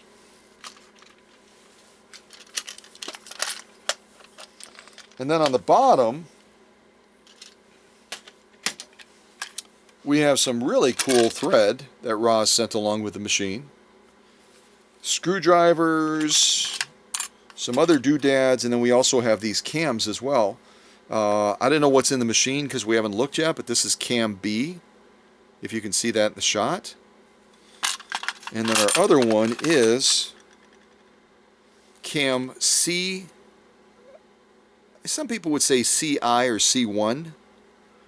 But when you see a letter like this on the cam, and then there's a letter, yeah, I would argue it's a letter. It's either a Roman numeral 1 or it's a letter. Let's just say CI. So when you see one like this that says CI versus just C, it's going to tell you that this was basically a revised version of the cam. Might have the same stitches, but it wasn't the original C cam. It followed the C cam. So this is going to be kind of an upgrade. It may have different stitches, it may not, but it's going to be one that was made post C cam original origin, blah blah blah. Okay, so that's what the extra little doodad after the letter means. But again, other than this damage right here on the bottom part of the case, this accessory box is just absolutely spectacular. Just absolutely spectacular. And isn't that like taking a map out of the glove compartment? Not that most folks ever use maps anymore, but inevitably when you take something out, it's always tricky to put it back in, isn't it? I find it is. Oh boy. Alright, I think I may have gotten it. So these just go together beautifully like a little sandwich, and then there's a spot in the case, which Roz does not have a case for this Husqvarna model blah blah blah blah blah blah blah. But she's asked me to source her one, which I'm going to do. So when this Swedish beauty eventually leaves the workshop, it's not going to leave in a Bernina box.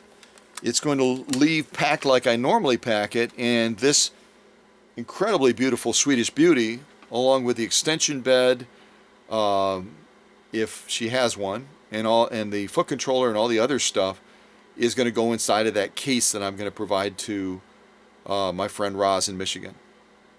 You know what? Now I'm curious about that other box. Maybe that other box has something to do with this. Or it's that toaster that I've been asking for. Yeah, let's hope for the toaster, because, yeah, that's more important. It is to me anyway. Because again, if you ever ate raw or cold bagels, yeah, don't do it. Don't do it. Do not do it, please. It's a life changer. It's a life changer. All right, let's pick out another tune, and we will open up that other box that I kind of set to the side.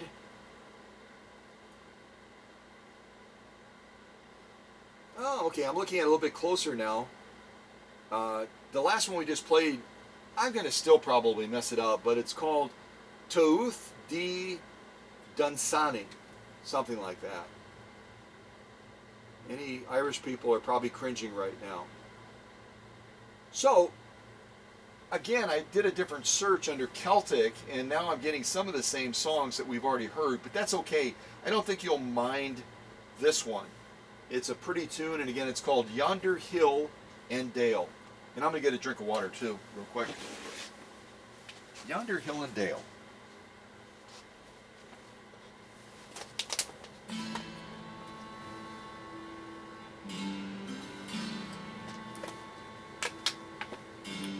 So let's move this Swedish beauty back a little bit, and we're going to see if we can open this other box.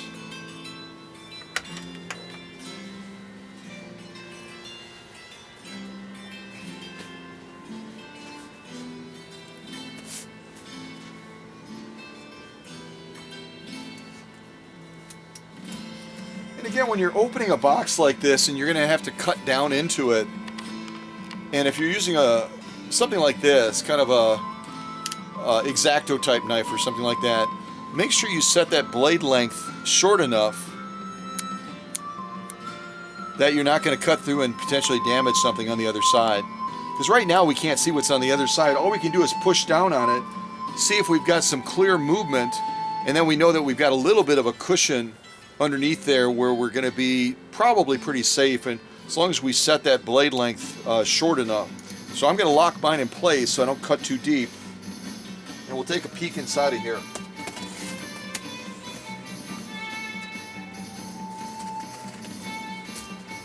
And again, I'm just being honest. I hope it's a toaster.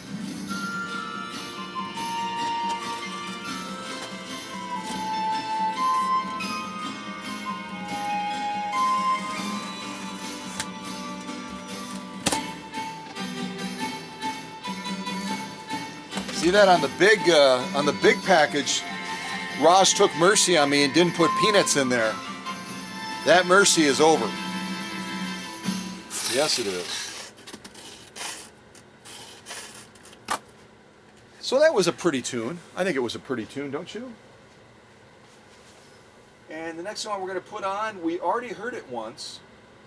We're going to play it again. It's called Master of the Feast. Master of the Feast. All right, so let me grab another box so we can put these peanuts into there.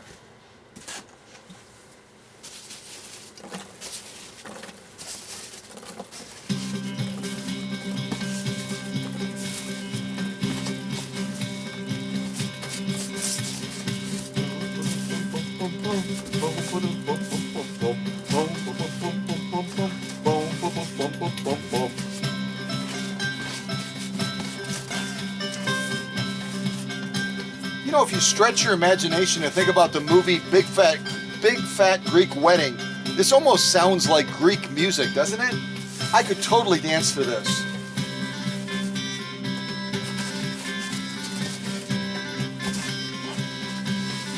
All right, the first one to put a dancing emoji in the chat gets an A in the class today. The first one with a dance emoji.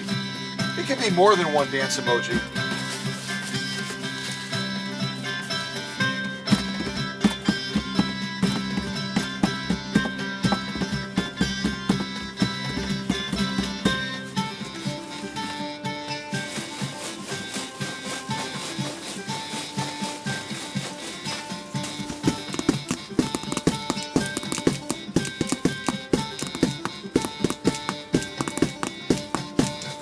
Notice Roz even put an arrow telling those postal people, hey, it goes this way, this way.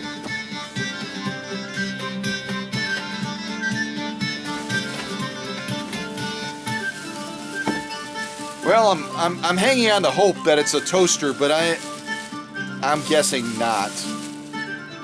I'm guessing not. So there's no bagels on the horizon for me. No.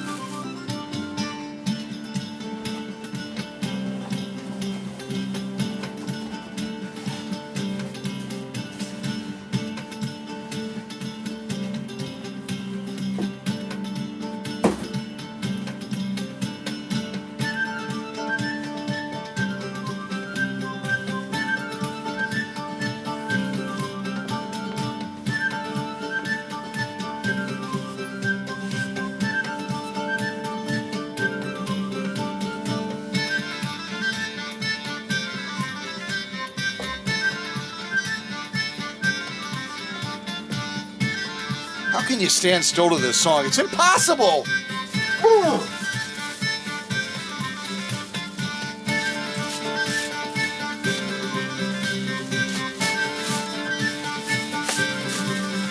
Aha! Shazam! Oh, you can't see it yet completely. All right, let's keep on going.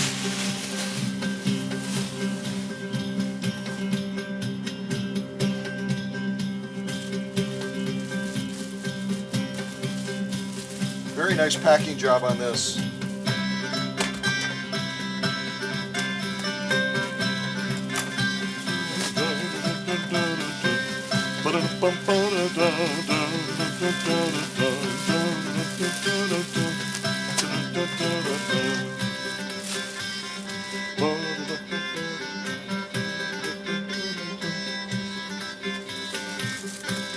Anyone still hanging on to the hope that it's a toaster? Not likely. Maybe it's like you know how they came out with these super thin TVs? Maybe they came out. Maybe we don't know. Unless you're like Amazon Prime. I'm not. But if you're like an Amazon Prime person and you're always buying stuff, you would probably know if they had an ultra thin toaster, right? Yeah. I'm kind of, I don't think it's a toaster anymore. No. All right, so that was Master of the Feast, and now Lord of the Land. Lord of the Land. Here we go.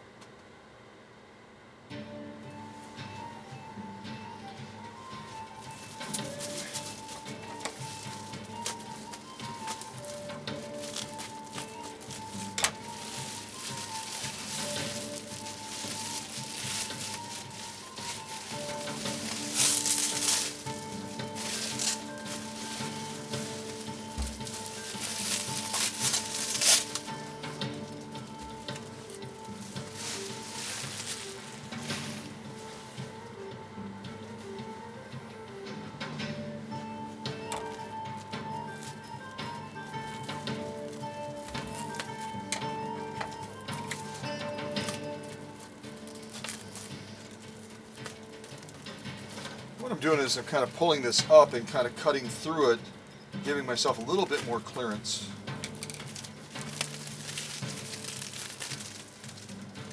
Because in the unlikely event that it is a toaster, I don't want to damage it. This is kind of cool.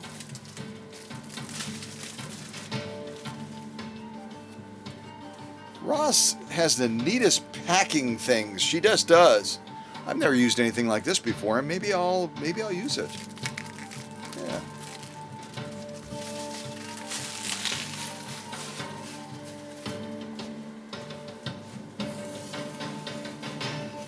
There's no way I can pull this tape off without damaging this this wrap that she has around what obviously is not a toaster at this point.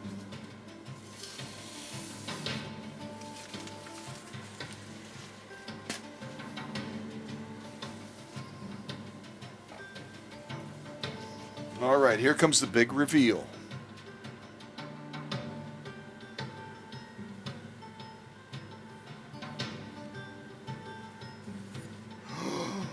Ooh, I can see it now.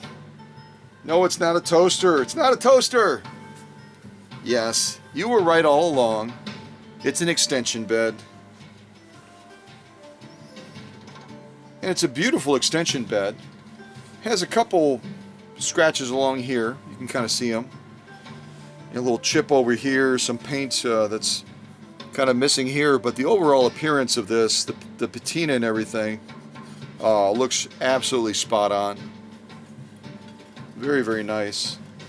Plus, oftentimes on these support legs, on these beds, this little, what I'd call kind of an eraser end almost, they're missing those.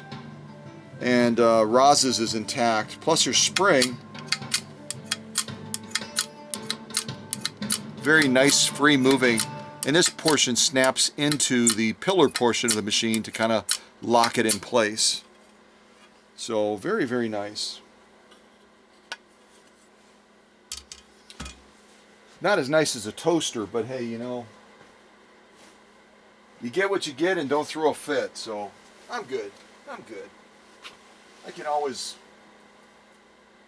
eat something else for breakfast. I don't know what, but you know.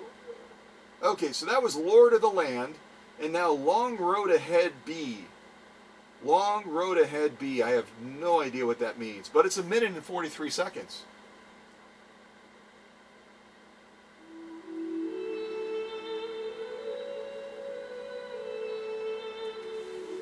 There's that girl again. She's singing. What is her name? What is her name? Even the king doesn't know what her name is. Wow.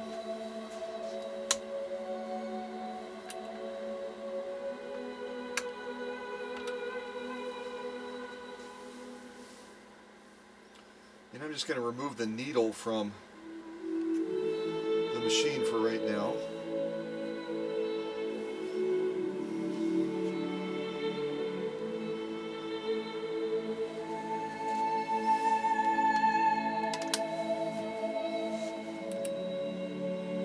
When you have a machine that's kind of untested, kind of unproven, it never hurts to kind of remove the bobbin case and even take the needle out, because if somehow the machine is out of timing, when you fire it up, that needle isn't going to hit the hook or it's not going to strike the bobbin case. So not always, but on the Husqvarnas, because they are a sensitive beauty, I usually will pull out, if not on camera, off camera, I'll pull out the bobbin case, I'll take out the needle. That way when I fire it up, I don't cause any damage to the machine before I've gone through it.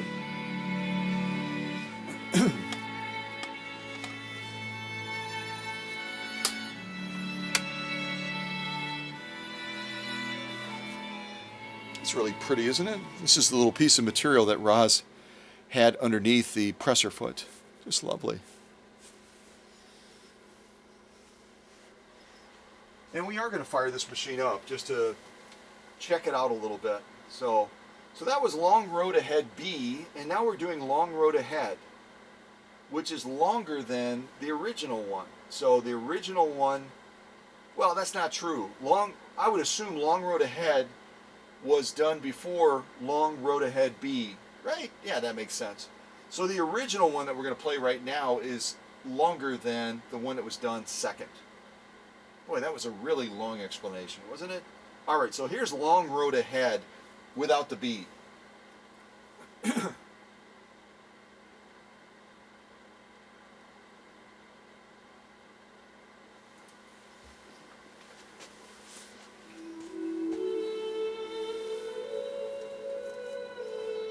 So let's plug in Roz's machine and we'll fire it up.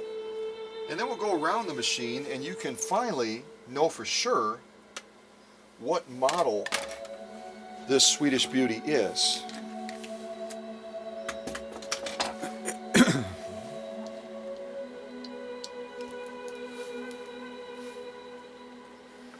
Well, we know our light works. Our light just came on.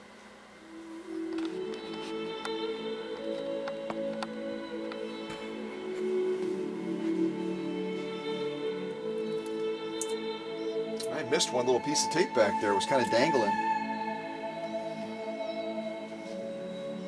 And right now Roz has, if you can see it in the shot, she has an incandescent bulb in there, which we are going to, in the workshop, I'm going to go ahead and replace that with an LED bulb for her, because I know she'll want that.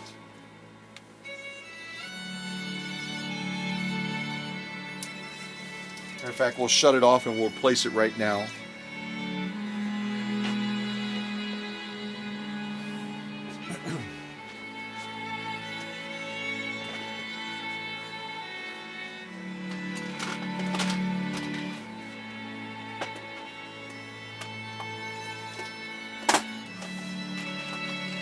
I'm getting really, really low on my LED bulbs. I'm going to have to acquire some more, because it's... Ooh! So again, I'll turn it on with the incandescent.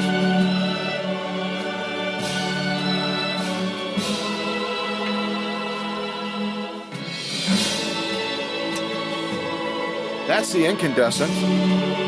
It's not bad, but it also puts out a ton of heat.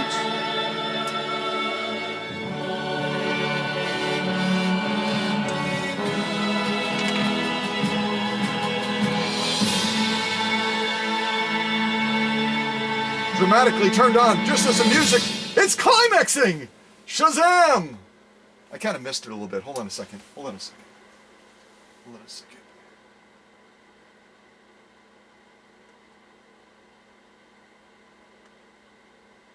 Yeah.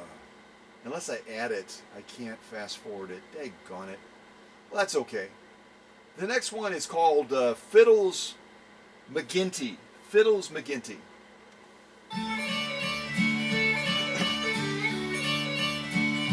LED on. LED off. On. Off. On. All right, we'll just leave it on.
All right, I'm going to interrupt this really cool piece. Hold on a second. 3, 2, 1. Okay, so I just plugged it in.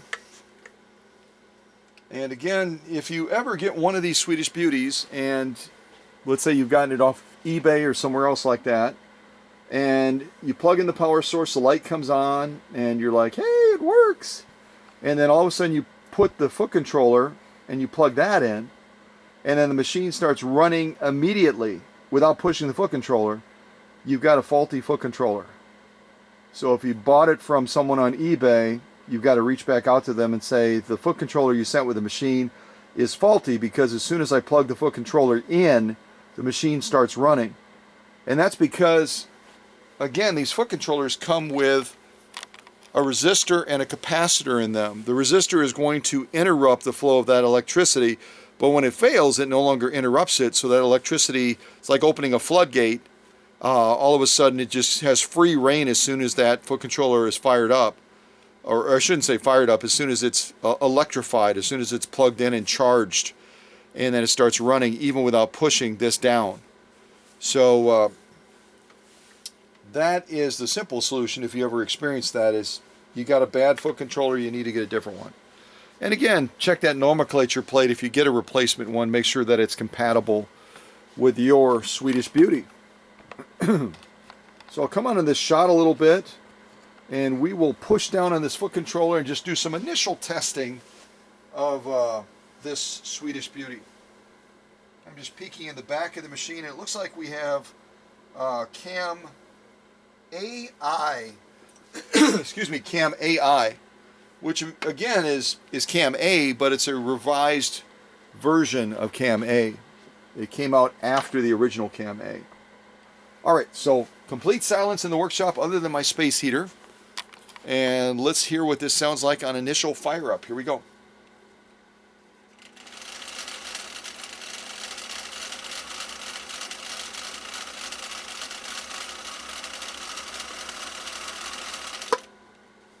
It doesn't sound bad, but it doesn't have full power. Watch me, I'm going to push this all the way down, and that needle and that take-up arm should be just, I mean, like a hummingbird's wing, and it's not quite at that max delivery, which is okay, because Roz is brilliant, and she sent it to the workshop, and it's going to run much, much faster, much better when I get done with it. So here's what we have now, all the way down.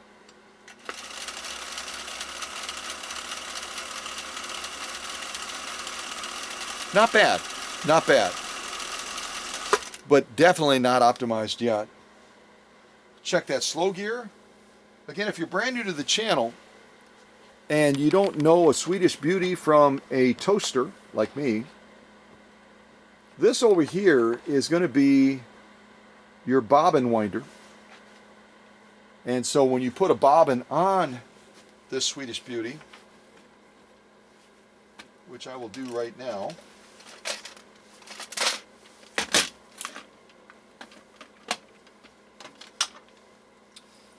the beauty of this machine, and it's really ties into its automatic feature, and that's why it's branded on the front of here, Sweden Automatic. The automatic signifies that when we want to wind a bobbin, we don't have to disengage a clutch manually. All we do is slide a bobbin on to this bobbin winder, like so. And with that simple act, assuming that the mechanism is working correctly, with that simple act of sliding that bobbin on, which is what I just did, it will disengage the clutch, which means when I push on the foot controller now, we should not get any needle movement whatsoever. Here we go.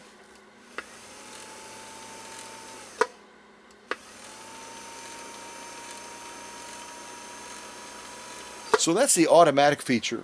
You slide the bobbin onto the bobbin winder, it disengages the clutch straight away, and then you can wind the bobbin without fear of that needle moving. Now, when you get done winding that bobbin, you want to resume sewing, you just take the bobbin off of the bobbin winder, and listen closely. When we push the foot controller again, you're going to hear a click, which is that clutch re-engaging automatically. Aha! That's where the automatic comes from again. So listen. It's real soft. It's just a subtle click, and that's the clutch re-engaging. So now we can resume sewing again. And you notice as I'm pushing this, as a precaution, I took the needle out, I took the bobbin case out, but also I have the presser foot in the up position. If you're brand new to sewing, you never, ever, ever, ever want to engage that machine so that the feed dogs are going to be moving and the machine is going to be running in an active way if you don't have the presser foot up. The only other choice is to have material underneath there so you create a buffer between the bottom of the presser foot attachment and the feed dogs. Never ever run it like that. Where right now I have the presser foot down against the feed dogs and there's no cushion in between. Okay, don't do that. Don't do that. Don't do it.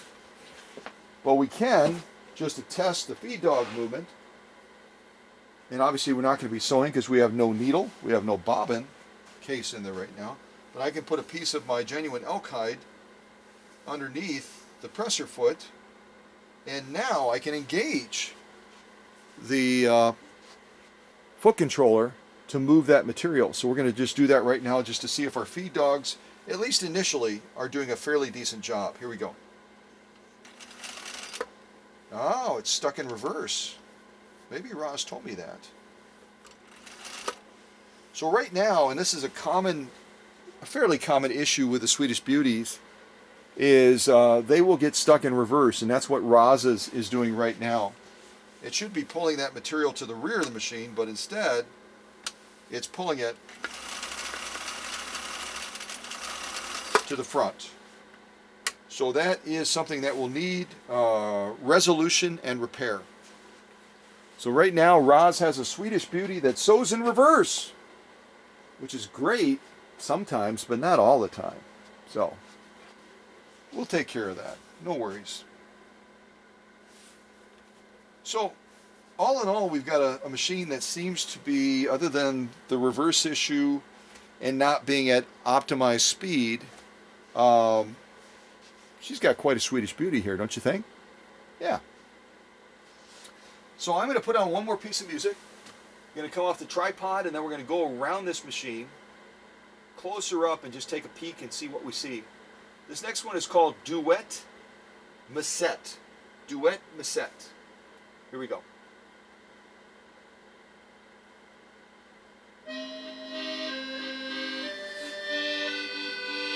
All right, I'm totally in France right now. What about you? Are you in France? Gosh, I hope you are. Otherwise, I'm losing it.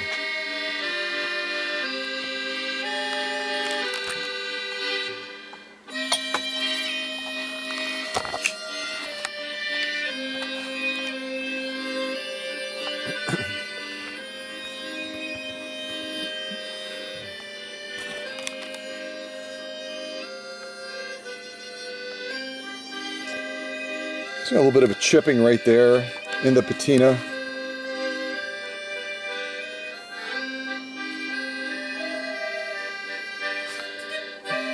Damage, a little bit of damage right there, nothing huge.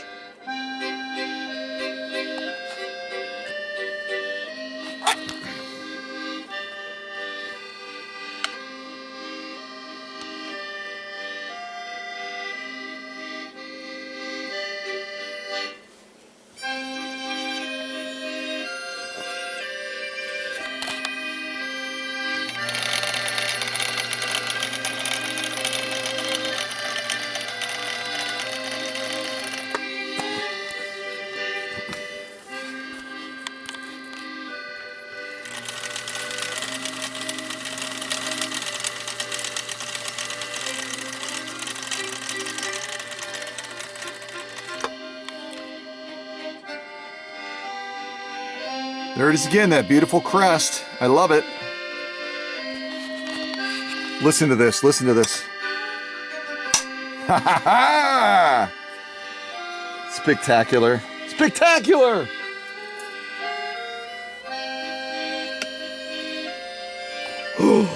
It's metal, really? I've had people that write me that told me I'm wrong and that it's aluminum. I don't think so. No. No, that's metal. Yeah. Ah, but the faceplate is giving no magnetic response. So what those folks should have written to me while they were scolding me for giving out bad information that the body of the machine is metal, they should have said, well, I think the faceplate might not be metal. And they would be correct. Yeah. Just like the free arm portion is not getting a magnetic response either on the lower portion. So that is going to have probably an aluminum base to it.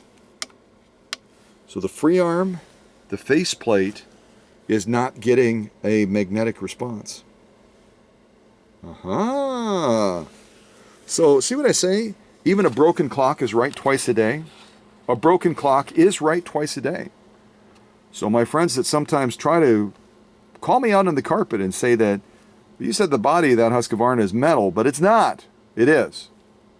See?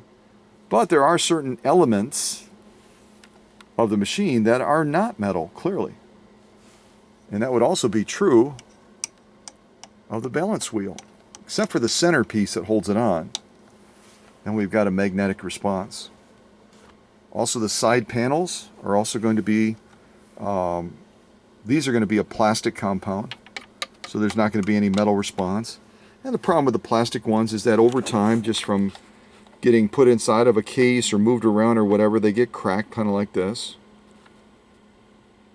But that is not a showstopper, because the machine still can function beautifully. Yes, it can. So we tested the automatic feature of this. Again, that's why it's branded Sweden Automatic. It's because of putting the bobbin on there. What happens when we pull this out? If you're brand new to Swedish Beauties or brand new to this channel, what should happen is we should have a gear reduction, and we should take that motor from full speed all the way down to 1/5 speed. Let's see if it works.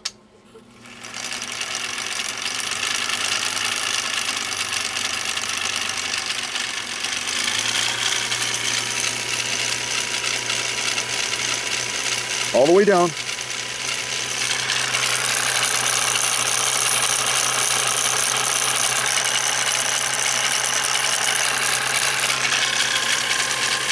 Okay, we're done sewing in the slow gear, which again is going to take the motor from full speed all the way down to 1/5. It does not, it's kind of like the folks that are scolding me about saying metal's not, the body's not metal, it's aluminum. Well, not entirely true, my friend. It does not increase the power when you pull out this slow gear. It reduces the speed by all the way down to 1/5. So it takes it down from full speed down to 1/5 of the speed, so that you have better control when you're trying to sew, you know, on edges, when you're trying to do some very detailed, intricate type sewing. You don't have to try to manage or meter out the power through the foot controller. All you have to do is pull that out, and then you're going to take that motor from full speed down to 1/5. Now when you want to resume sewing, it's just as easy. You just take this and you push it back in, and now watch what happens.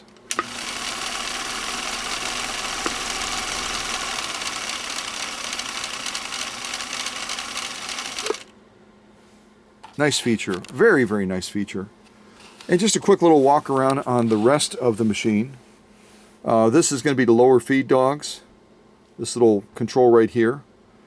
You just turn it clockwise down to about the 6 o'clock position, and it's going to lower the feed dogs so you can do free motion quilting, freehand embroidery. This control right here is going to be stitch width, anywhere from 0, where we would be sewing a straight stitch, to between the numbers of 1 and 4 if you want to do a zigzag. Up here we've got a control that allows us to set stitch length. So we're going to have a huge range on this machine, anywhere from 0, which obviously you don't set it there because there's going to be no material movement and you're just going to get a mess down at the needle. But for most decorative stitching that you would use this machine for with those cams, you're going to be setting it right around 0.4 to 0.5, somewhere in that range. And, you know, as you go up and up and up, you know, you're going to be getting a much longer stitch all the way up to about 4. And 4 is going to be our match, is going to be our max, blah, blah, blah. It's going to be our max stitch length on this machine. So from 0 to 4, and at 4 you're going to be getting right around probably 5 stitches per inch. A little bit better than a Singer. A Singer is going to be right around 6 stitches per inch. If you take it way down here, say to 0.4, 0.5, you're going to be in the satin range. You could go even lower than that, but again, you run into issues if you go too low where you're not going to get adequate material movement and it's just going to be a mess.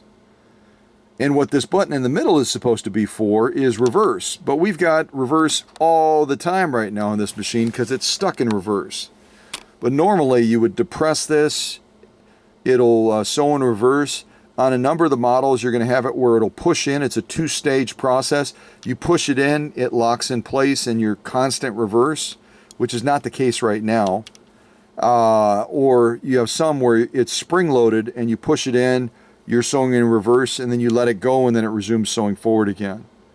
But some of the E-series ones are going to have that 2-stage feature where you push it in, it locks in reverse, you push it again, it unlocks from reverse.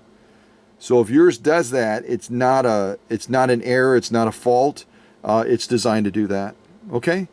And finally, we go over to this control right here, which is going to be needle position, and it's also going to give us access to the cams. This slider right here can slide all the way. I'll show you the numbers on the other side.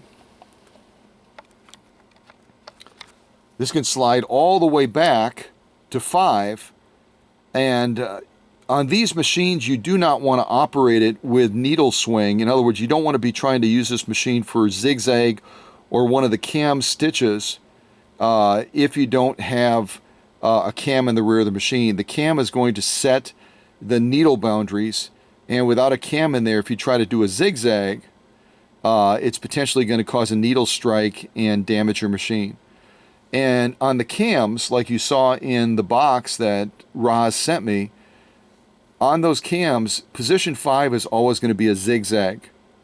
Position 4, 3, 2, 1 are going to be decorative stitches. So on each of the cams, and this is again where somebody tried to call me to task and said, well, each cam has 5 decorative stitches. That's not true. That's not correct. Each of the cams is going to have 5 stitches, but in position 5, it's always a zigzag. So really you have 4 decorative stitches. So if you have 3 cams like Roz, then you're going to have 12 decorative stitches plus a zigzag. Does that make sense? If that makes sense, if I explain that fairly clear, type in the chat a thumbs up, a smiley face, something like that, so that I know I did a good job of explaining this aspect of the machine. Okay? And again, just a quick thing on the needle position. When you have the stitch width set on 0, you're going to get a positive response in changing the needle position. Okay? You can see right now I'm turning it. The needle is going to the left. Now it's center. Now it's right. You get a positive response. But if you change the stitch width from 0 to anywhere between 1 and 4 pretty much, you're no longer going to get a positive response for changing needle position.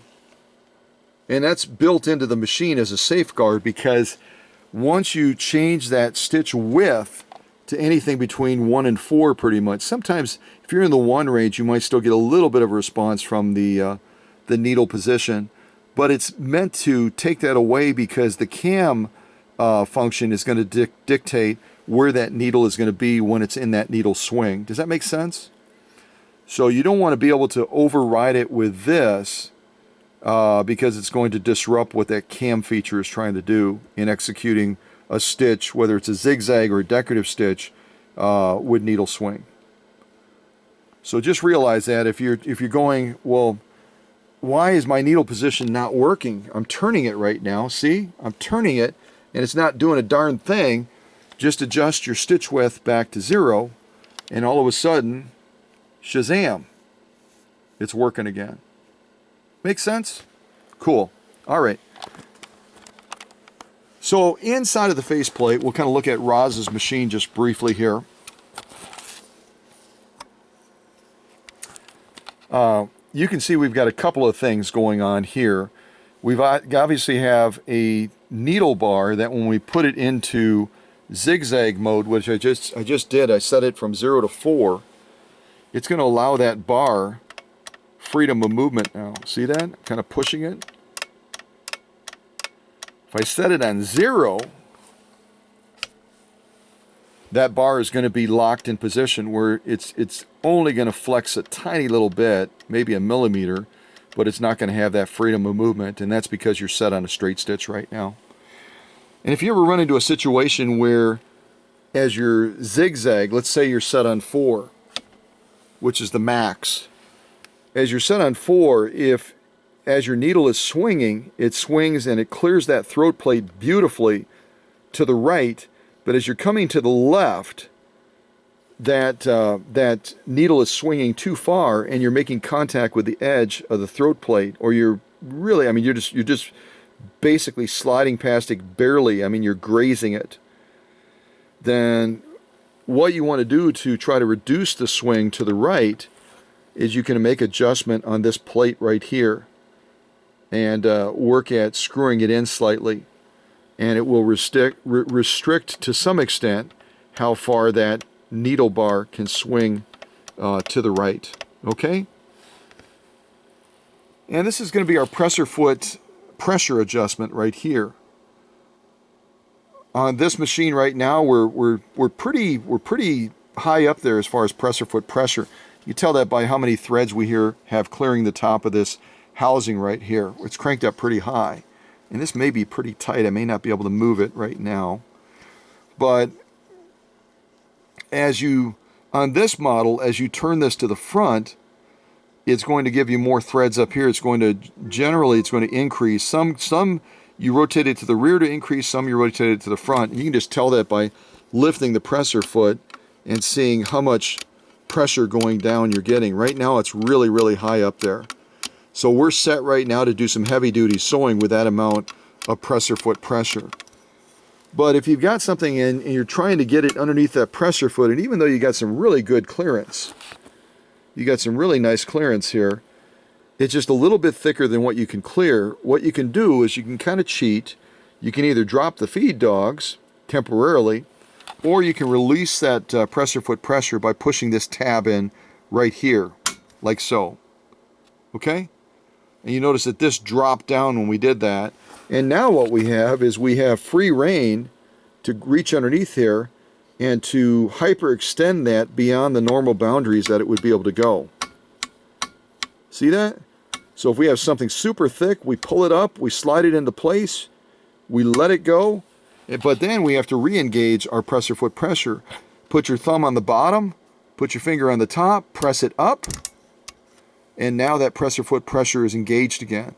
Disengaged, engaged, disengaged, engaged. Make sense? So that's a wonderful feature on this if you're really looking at doing some hardcore sewing, super thick stuff.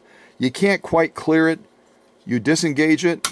You can push that presser foot bar up, get your stuff in place, re-engage it, and then you would lower your presser foot then on top of that material. So, also, if you've ever wondered about your machine as far as where the heck is the serial number on this Swedish Beauty, there it is right there, inside of the faceplate. I'll kind of rotate the balance wheel down, and then you can see the entire serial number stamped right there on the inside of the faceplate. And again, my friend Hans has been able to acquire some original documents that are supposed to be from the factory, and he's able to oftentimes be a resource to me in looking up some of these serial numbers that are a little bit more elusive, and he's able to help me with the dating of some of the Swedish Beauties, which is really a great resource to have. All right. Oh, I forgot to point out one other thing as I was trying not to destroy my knees on this cement floor. If we open up this bobbin area in the raceway area near the hook in the shuttle system, you'll notice that this assembly right here moves or can move from right to left and up and down. Okay, that's not a fault of the machine. This is called the jam-free raceway, and Husqvarna designed it to be free-floating like that, where it can float left and right, up and down, so that it's less likely to, with thicker thread in particular, jam that thread in the raceway area. So if yours jiggles like this, as long as it doesn't come out, that's by design. That's exactly as it should be. Okay? So I'm going to spin the machine around a little bit now. We're finally going to get near the back of the machine where we're going to confirm for sure what model is this Husqvarna. What model is this Husqvarna?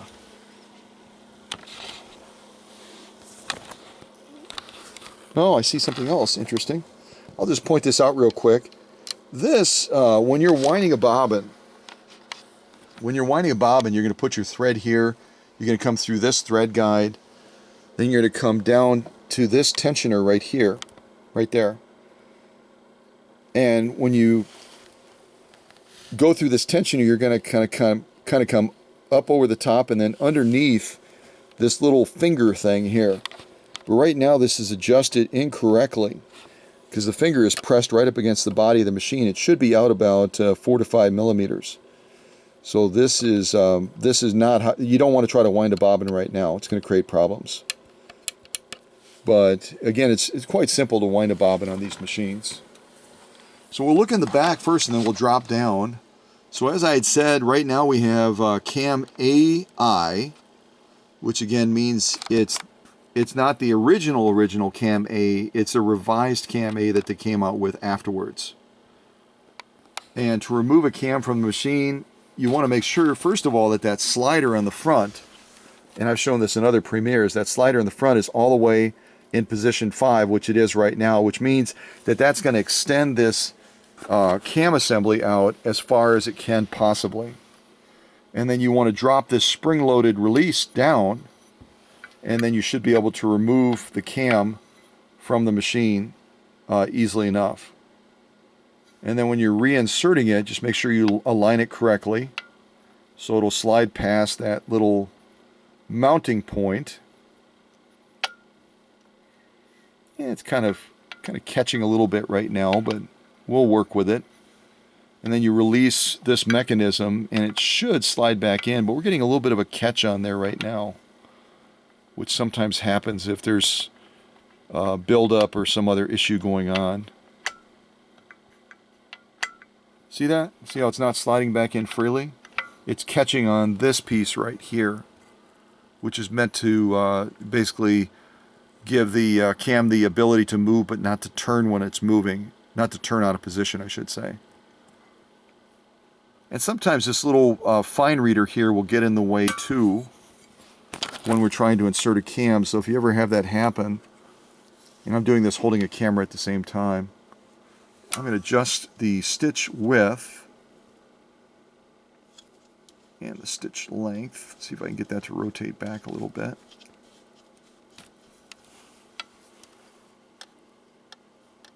Yeah, it's still sticking.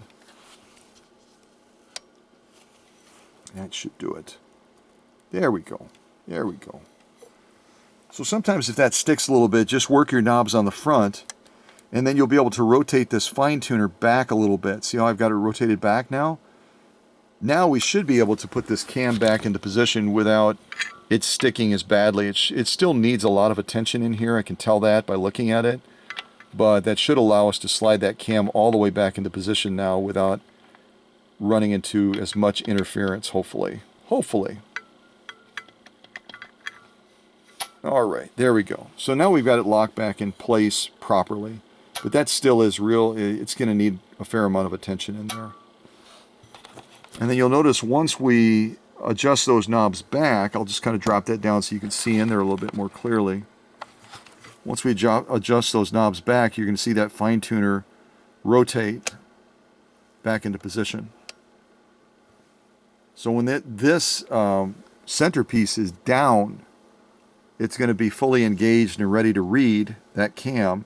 when it's up, it's going to allow that fine tuner to rotate back like that.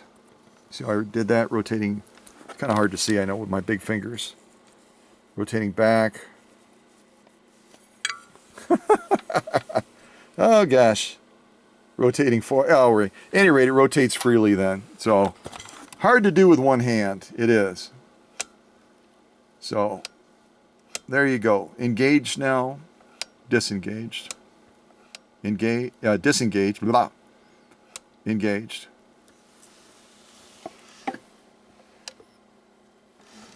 Yeah, I'm just double checking that I'm not saying it in reverse. So here you have one of the cleated style belts that's designed for timing. You've got a V-style belt in here that is going to come over the main balance wheel and then go down to the bobbin winder. And this one is real glazed. It's going to need replacement. You can feel that with my finger. So Roz will need a new long belt. She might also need a short belt as well. Also, this has way too much flux. This is not adjusted properly either. So, all right, at last, Your Majesty, should we show them what model this is? Yeah.